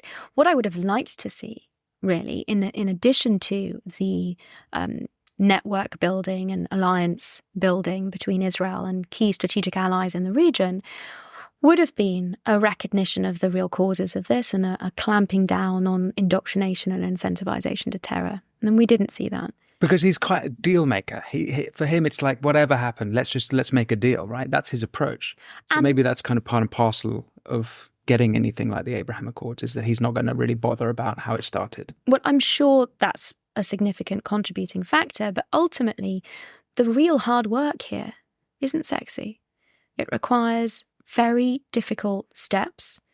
It requires the sort of de-radicalization that was engaged in with the denazification process after the with the Marshall Plan after the Nazis were defeated, or what the UAE engaged in with respect to the de-radicalization there. And it is going to take time. I mean, I'm now frequently referring, although I hadn't previously, to the story in Exodus where Moses walks the Israelites out of Egypt across the desert for 40 years. Mm. And many people have asked, why does it take 40 years to cross the desert? Geographically, if you look at the map, Israel's right next door, right? You can do the journey. If you're walking slowly, maybe a couple of months. 40 years is significant because when the Israelites left Egypt, they were a generation of slaves. And then before they got to the land of milk and honey, that generation needed to change. And a new generation needed to grow up in a tradition of freedom. And the longer that kindergartens are indoctrinating and victimizing Palestinian children by indoctrinating them to believe that their only future is martyrdom, every day that continues, peace is being pushed 40 years and a day away. Mm. And until we're able to grapple with that, and I would have liked to see, an American administration understand that impasse and have the impetus to do something about it. The only problem with that analogy, if I may, we're going to be biblical, is that is when they do eventually make it to the promised land. Yes. We have, of course, the book of Joshua and the book of Judges. So we have hundreds of years of warfare between the... Before we get to the modern state of Israel. Yeah. Well, thousands of years before that. And indeed, no democracy is perfect, and everything that Israel was experiencing, the political turmoil before the 7th of October is almost biblical in terms of the standards, but the need for a change of generation and or at least a change of, I mean, it sits in stark contrast to the example I gave earlier of Begin and Sadat and peace that was able to completely transform in many respects, at least for the purposes of signing an agreement. I mean, there's a lot to be said for animosity that still exists from Egypt and ordinary Egyptians and the way that they are educated in schools towards Israel. So that would lend itself more to this biblical analogy that you really do need a change of generation. One that has been educated, as schools in Israel have educated generations of Israelis to be the highest calling is peace. And that is what they are seeking. And that it's possible. Watch this segue into quick change. So things can take a long time to change, but they can also change quite quickly.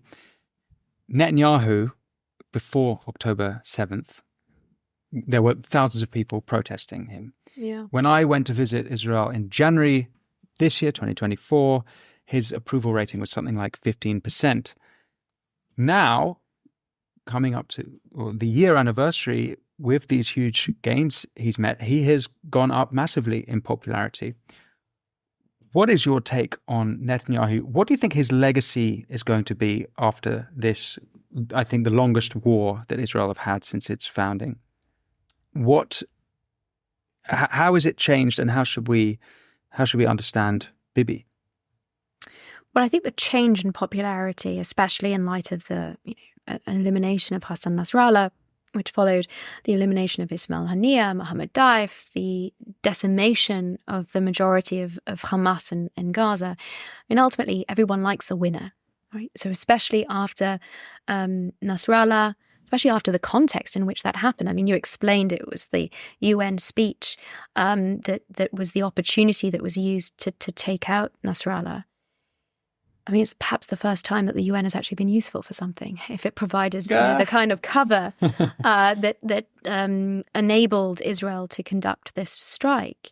But that clearly has had a significant impact on Netanyahu's popularity at home in Israel. I'd also just set a little bit of, I take with a pinch of salt, some of what the media says about Israeli internal politics, because for better or for worse, the reason that Netanyahu has again became Israel's prime minister of the last election is because he had sufficient support to establish a coalition. So, albeit that there are vocal protests, the electorate as a whole has consistently voted in Netanyahu and his coalition supporters. Mhm. So that is something that needs to be taken into account. I think the sort of question in terms of where we go from here, I don't know if that would be sufficient for the elections, which will inevitably have to wait till after this current crisis to provide some alternative result. I mean, the opposition in Israel is not strong. One of the reasons that people have said that the left in Israel has been decimated is because their analysis, their worldview, has been proven to be so wrong when it comes to Israeli security. That's interesting, yeah. Oslo brought a second intifada. The withdrawal from Gaza created an Iranian outpost on the border of Israeli communities in the south. Concessions to the Palestinian Authority in the West Bank have enabled Hamas to start gaining a stronghold. I mean, when you hear about Israeli raids into the West Bank at the moment, it's to deal with terror outposts and weapons caches, Iranian weapons caches that are already being built up.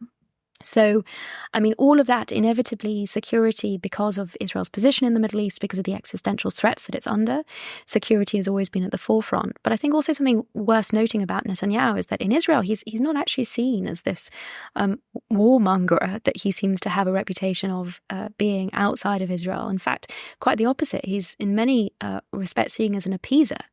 And that brings us back to our earlier discussion about him seeking to enter into some sort of longer-term understanding with the Hamas terrorists that have controlled Gaza to create a status quo in which that threat can be contained and Israel doesn't have to go in militarily to deal with it. And in fact, until October, Netanyahu had the track record of, I think, being the only recent Israeli prime minister not to enter into an armed conflict with enemies that are surrounding it. So the domestic opinion of Netanyahu is, in fact, actually very different to the one that is projected internationally. That's just something to bear in mind when one, seeks to read Israeli politics. And of course, it being a coalition system, it's an awful lot more complicated than, the first past the post here, proportional representation. The coalition building requires a balancing of many different interests and political standpoints that are sometimes pulling in different directions. And one of the things that after this crisis, an Israeli government is going to have to grapple with is this issue of judicial reform, which has been put on hold. And that was proving incredibly divisive, but a lot of that was as a result of misrepresentations about what was being presented. It's worth remembering that just before the last election, there was actually broad consensus across the political spectrum about the judicial reform that was necessary. And the opposition leaders, Lapid and Gantz, were calling for the same reforms that this last government has been seeking to drive forward. So the protests weren't necessarily so much to do with the actual reforms that were proposed.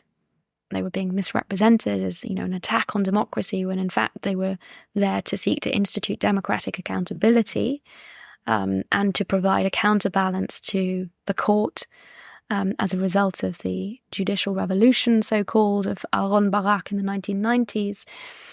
The Israeli Supreme Court, unlike the UK Supreme Court, which purely deals with legal considerations, had essentially inserted itself into the political arena. And as I say, there was a general consensus that needed to be addressed. So that will be coming. But all of these internal political considerations, the judiciary, the division between religious and secular, all of that is essentially on hold now until Israel deals with the existential threats. And everything we have seen over the last couple of weeks in particular indicates that there may now be an opportunity to deal with the threat that Iran has consistently posed towards Israel. It's the vanguard of Iran against Israel was always Hezbollah. That was essentially the jewel in its crown. And it served two purposes. One was to attack Israel and be that kind of forward line. And we have seen that over the last 12 months. But the other was to provide a degree of deterrence.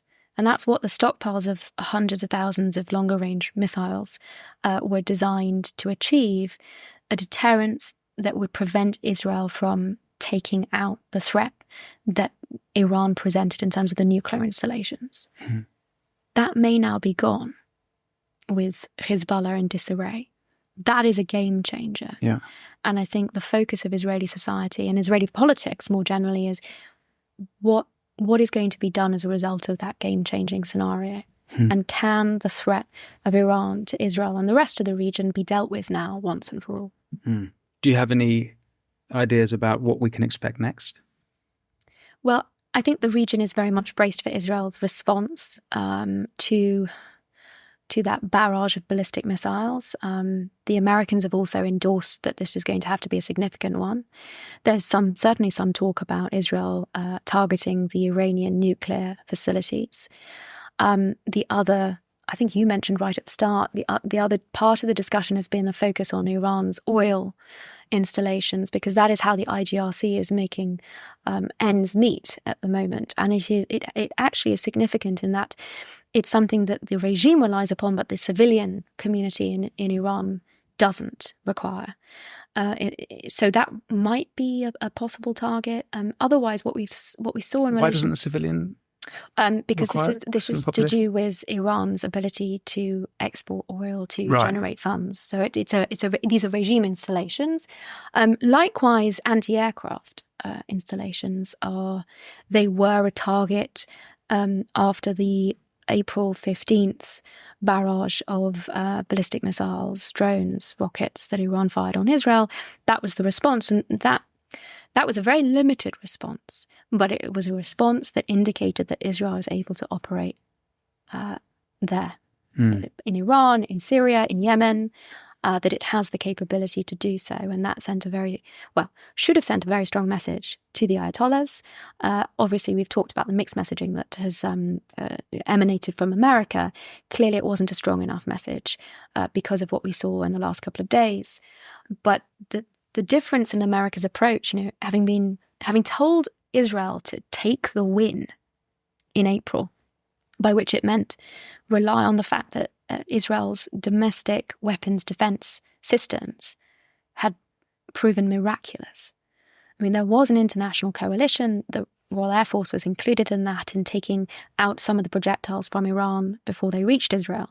But the coordination between Israel's three major aerial defense systems, Iron Dome, which we hear about a lot in relation to shorter range rockets, David Sling, which deals with deals with longer range rockets actually outside of the atmosphere, and also Chetz arrow, the various arrow systems.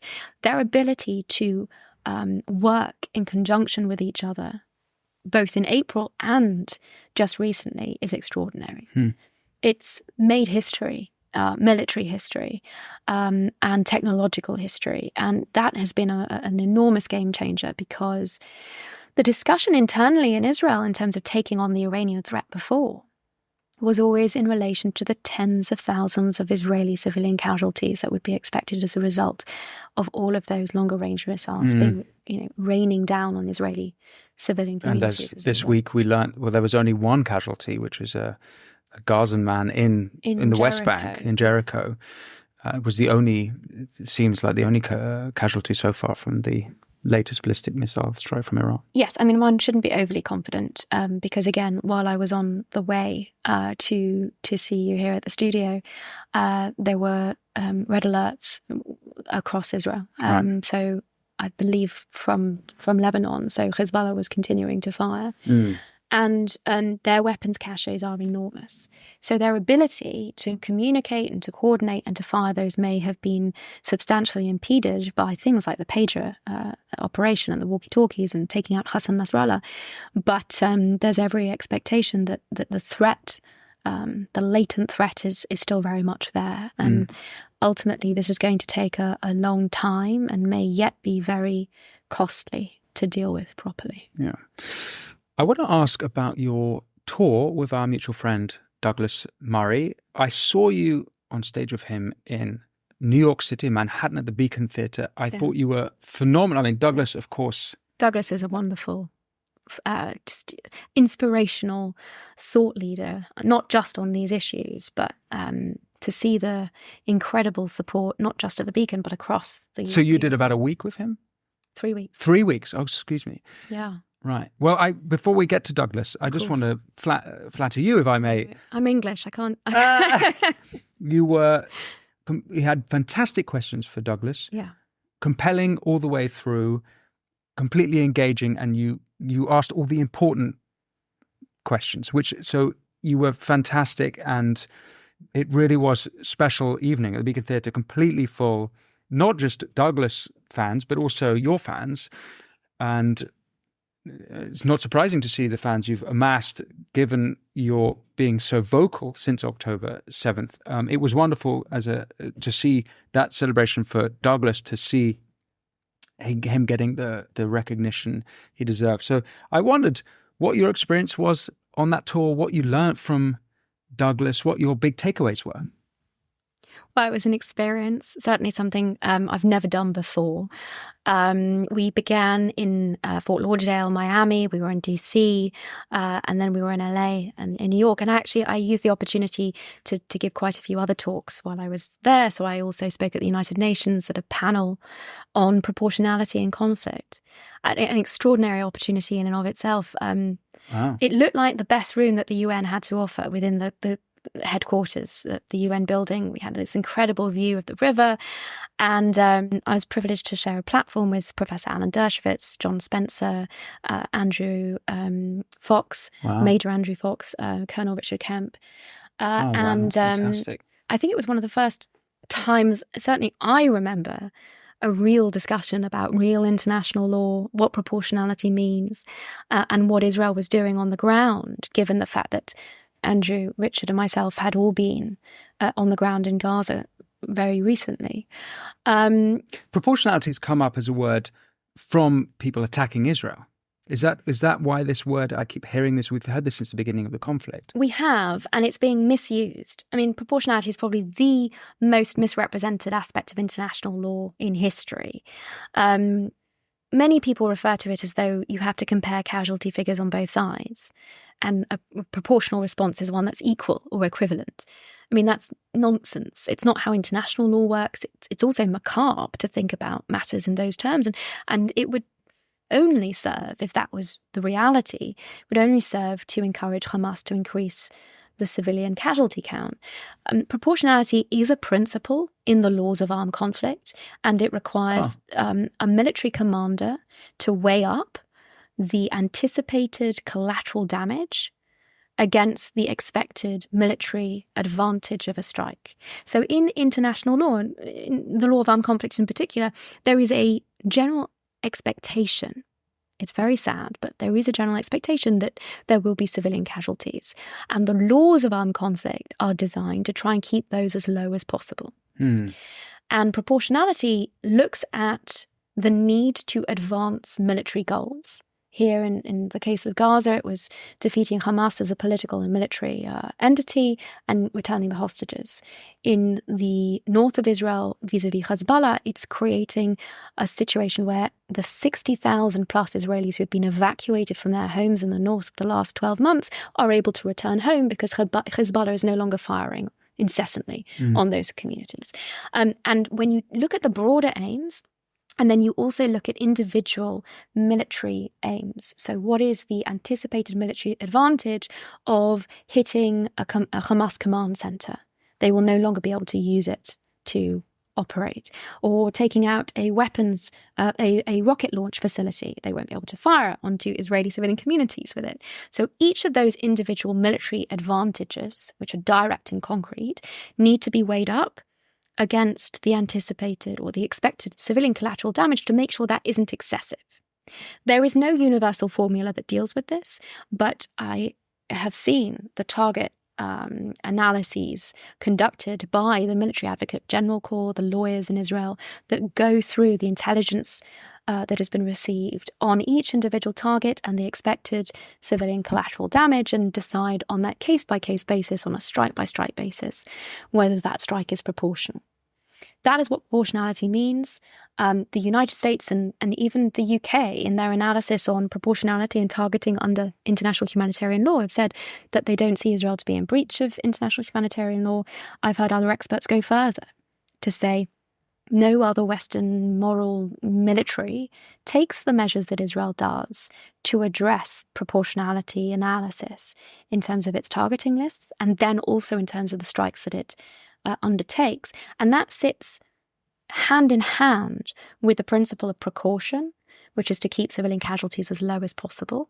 And all of the measures that Israel takes in that respect, to the warnings that it issues to individual householders via text message, via phone call, leaflets that are dropped, loudspeakers indicating evacuation routes, and then Israeli defense forces actually manning these evacuation routes and protecting Palestinian civilians leaving from oncoming Palestinian terrorist fire. So Hamas have been firing on civilians as they've been trying to leave, and Israel has been providing that kind of protection to evacuate civilians. So all of that ultimately informs proportionality, the real proportionality, the rule that exists in international humanitarian law. But the way that it's used, not just by the media, but also by international statesmen. I mean, Biden said today Israel's response to Iran needs to be proportionate. What did he mean by that? I mean, the analysis that Israel has carried out with respect to all of the previous strikes clearly involve proportionality analysis, because that is part of the procedures that the IDF operates according to. But I think Biden was probably using that term in the political sense, not the legal sense, that it is often now playing out. You know, a proportionate response is one that takes in. I don't know.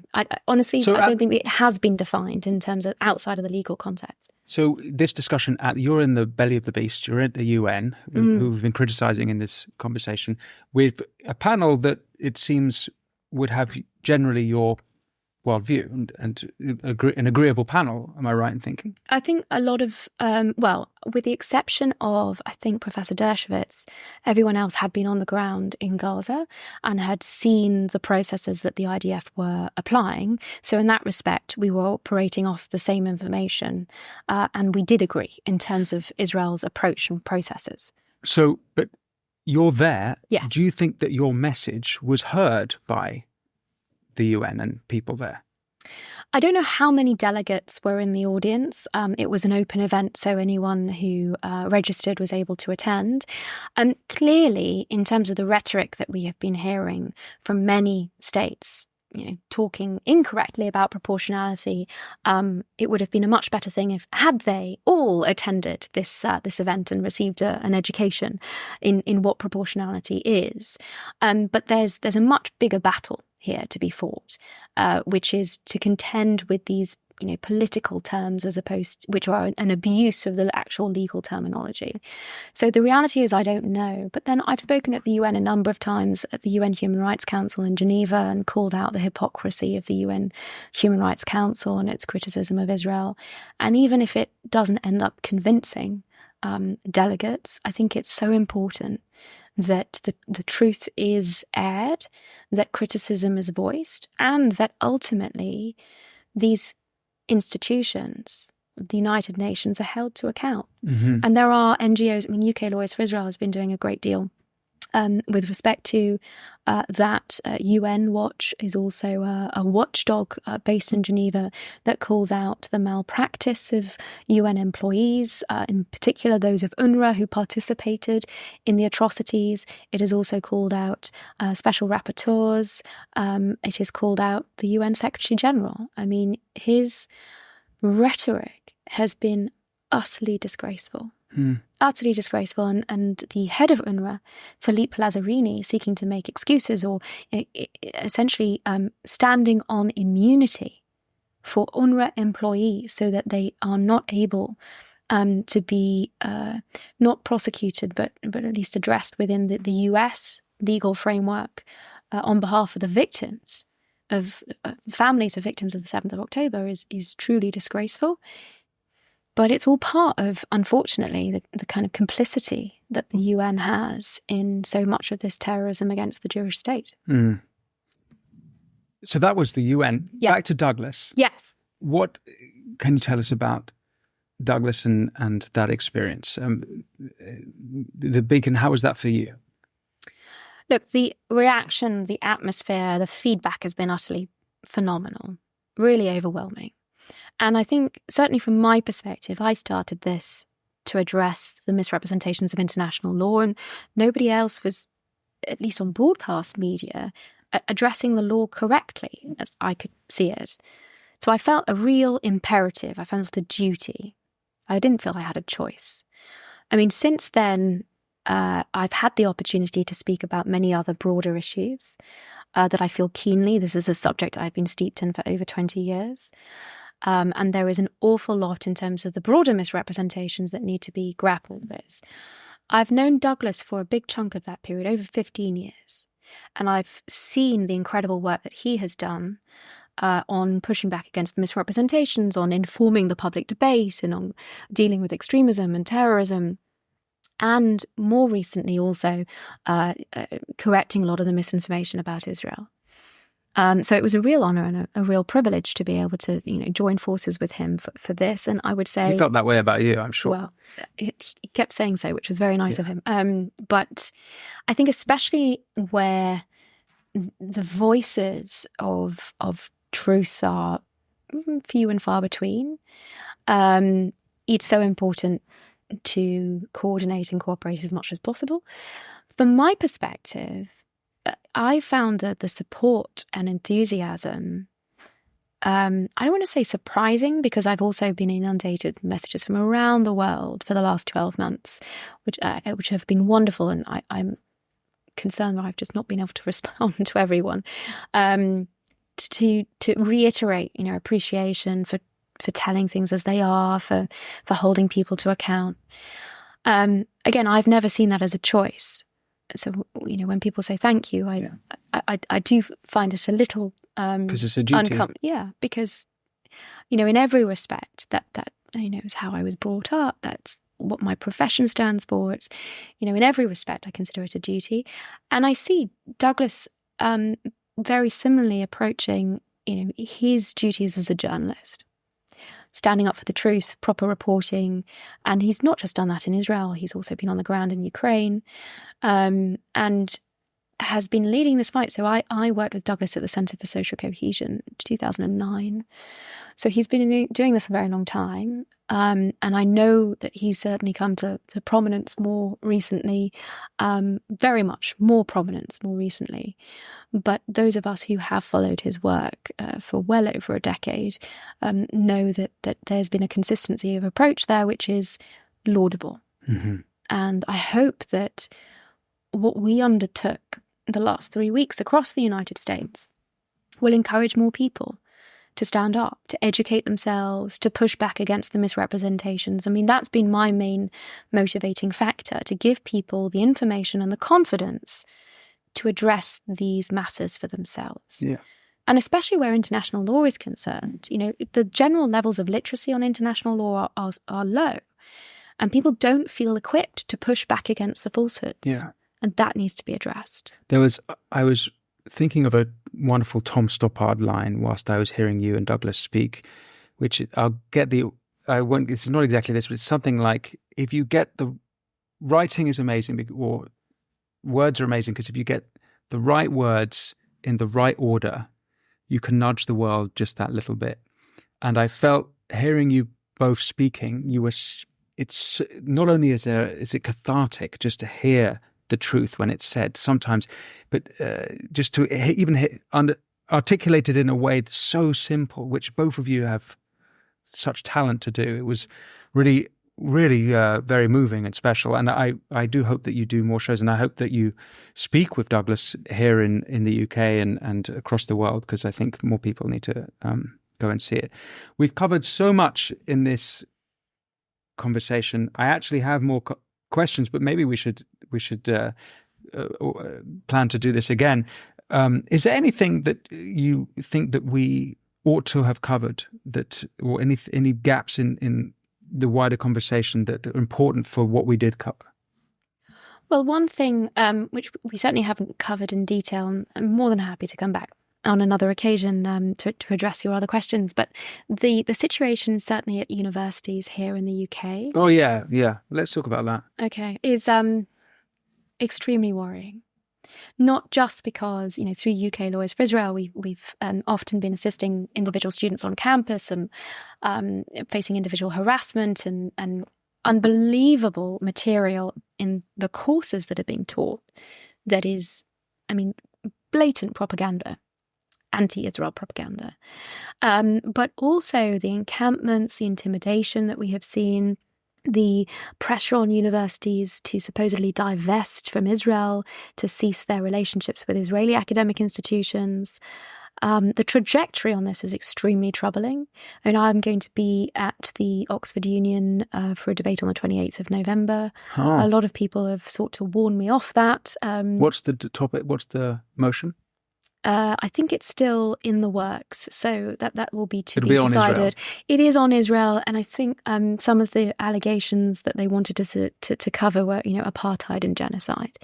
I see those both as linked because they are essentially the modern blood libels that are being advanced, just like the ancient blood libel was being advanced, that Jews killed Christian children to use their blood for religious ritual. The modern blood libels are, in fact, all couched in international legal terms: occupation, ethnic cleansing, colonialism, apartheid, genocide. So my understanding is that that's the focus of it. But, a lot of people have sought to warn me off because of the hostility that campuses have embraced. I'm a big believer in freedom of speech. I was at Oxford. I played a significant role at the union in my time there. That explains your talent for speaking publicly. But and I think it's so important that nobody gives in to that sort of intimidation. I certainly won't be. So we need to ask ourselves big questions about how this has happened before we can hope to fathom, how to fix it. And this came up repeatedly in terms of the shows in the US because it's an enormous problem across the United States also. And I do think that there is to a certain extent, it is on us. If this has been born out of a lack of purpose. Now, I feel extremely blessed to have had purpose in my life, both in terms of my professional life now, in terms of everything that I'm doing on this particular level. And if young people have, through a lack of purpose, been hoodwinked into supporting internationally prescribed terrorist organizations and to camping out and feeling that they are part of something bigger as a result, that's on us. That is a failure to educate, to properly appreciate the freedoms that they have grown up with, that they are privileged to enjoy in liberal democratic countries.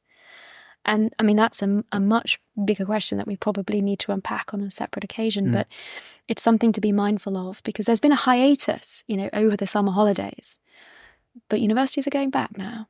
And I don't think that these issues have necessarily been put to bed. Yeah.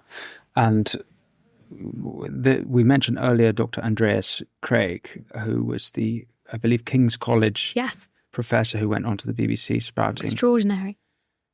Essentially Qatari Al Jazeera lines. And the Qataris have deeply put their fingers into the British institutions, not least the universities, and that deeply worries me. I think that maybe I would take this conversation into a failure of the British elites, be they Conservative or Labour, have completely sold this country out to our adversaries who are intelligently polluting the minds of our young people. It's a very profound problem for which I'm not entirely sure I know what the solution is, but political. I think it's on the political level as well as the institutional level. We need massive change. And as with many of these things, follow the money. Follow the money. See where the funding has come from, and see what has come as part of the deal of that. And I understand that there are several studies underway. I do hope that we'll see more exposés about how the situation has arisen, how things have gotten so bad. Well, on that note, Natasha, thank you so much for speaking with me. Absolutely fascinating conversation, and you are truly brilliant. Thank you. I'm sure listeners will have absolutely loved that. Thank you. And is there anywhere you'd like to point listeners where they can find your work, follow you online? Is there a website or social media or? Still working on the latter. Very reluctantly, but the UK Lawyers for Israel website does actually include a lot of information. We've put out a lot of briefings that summarise some of the topics that we've discussed today, of those who want to educate themselves. And there's a wealth of material also on the UK Lawyers for Israel Charitable Trust YouTube channel. But I should also say thank you for what you've been doing, because this podcast and your other initiatives and the thought leadership that you have provided, it's a space for rigorous discussion that isn't as plentiful as it should be. And so that you're serving a very important role in that respect, Winston, and long may that continue. Very kind. I have no idea what I'm doing, but I get to talk to brilliant, fascinating, intelligent people like you. So thank you so much, and we'll do it again. Looking forward to that. Thanks for watching The Winston Marshall Show with me, Winston Marshall. If you enjoyed hearing from Natasha Hausdorff and you want to hear more great guests, remember, all you have to do is press subscribe. If you can do that, I'm going to have more great guests exploring the issues you want to hear about. But for now, be well.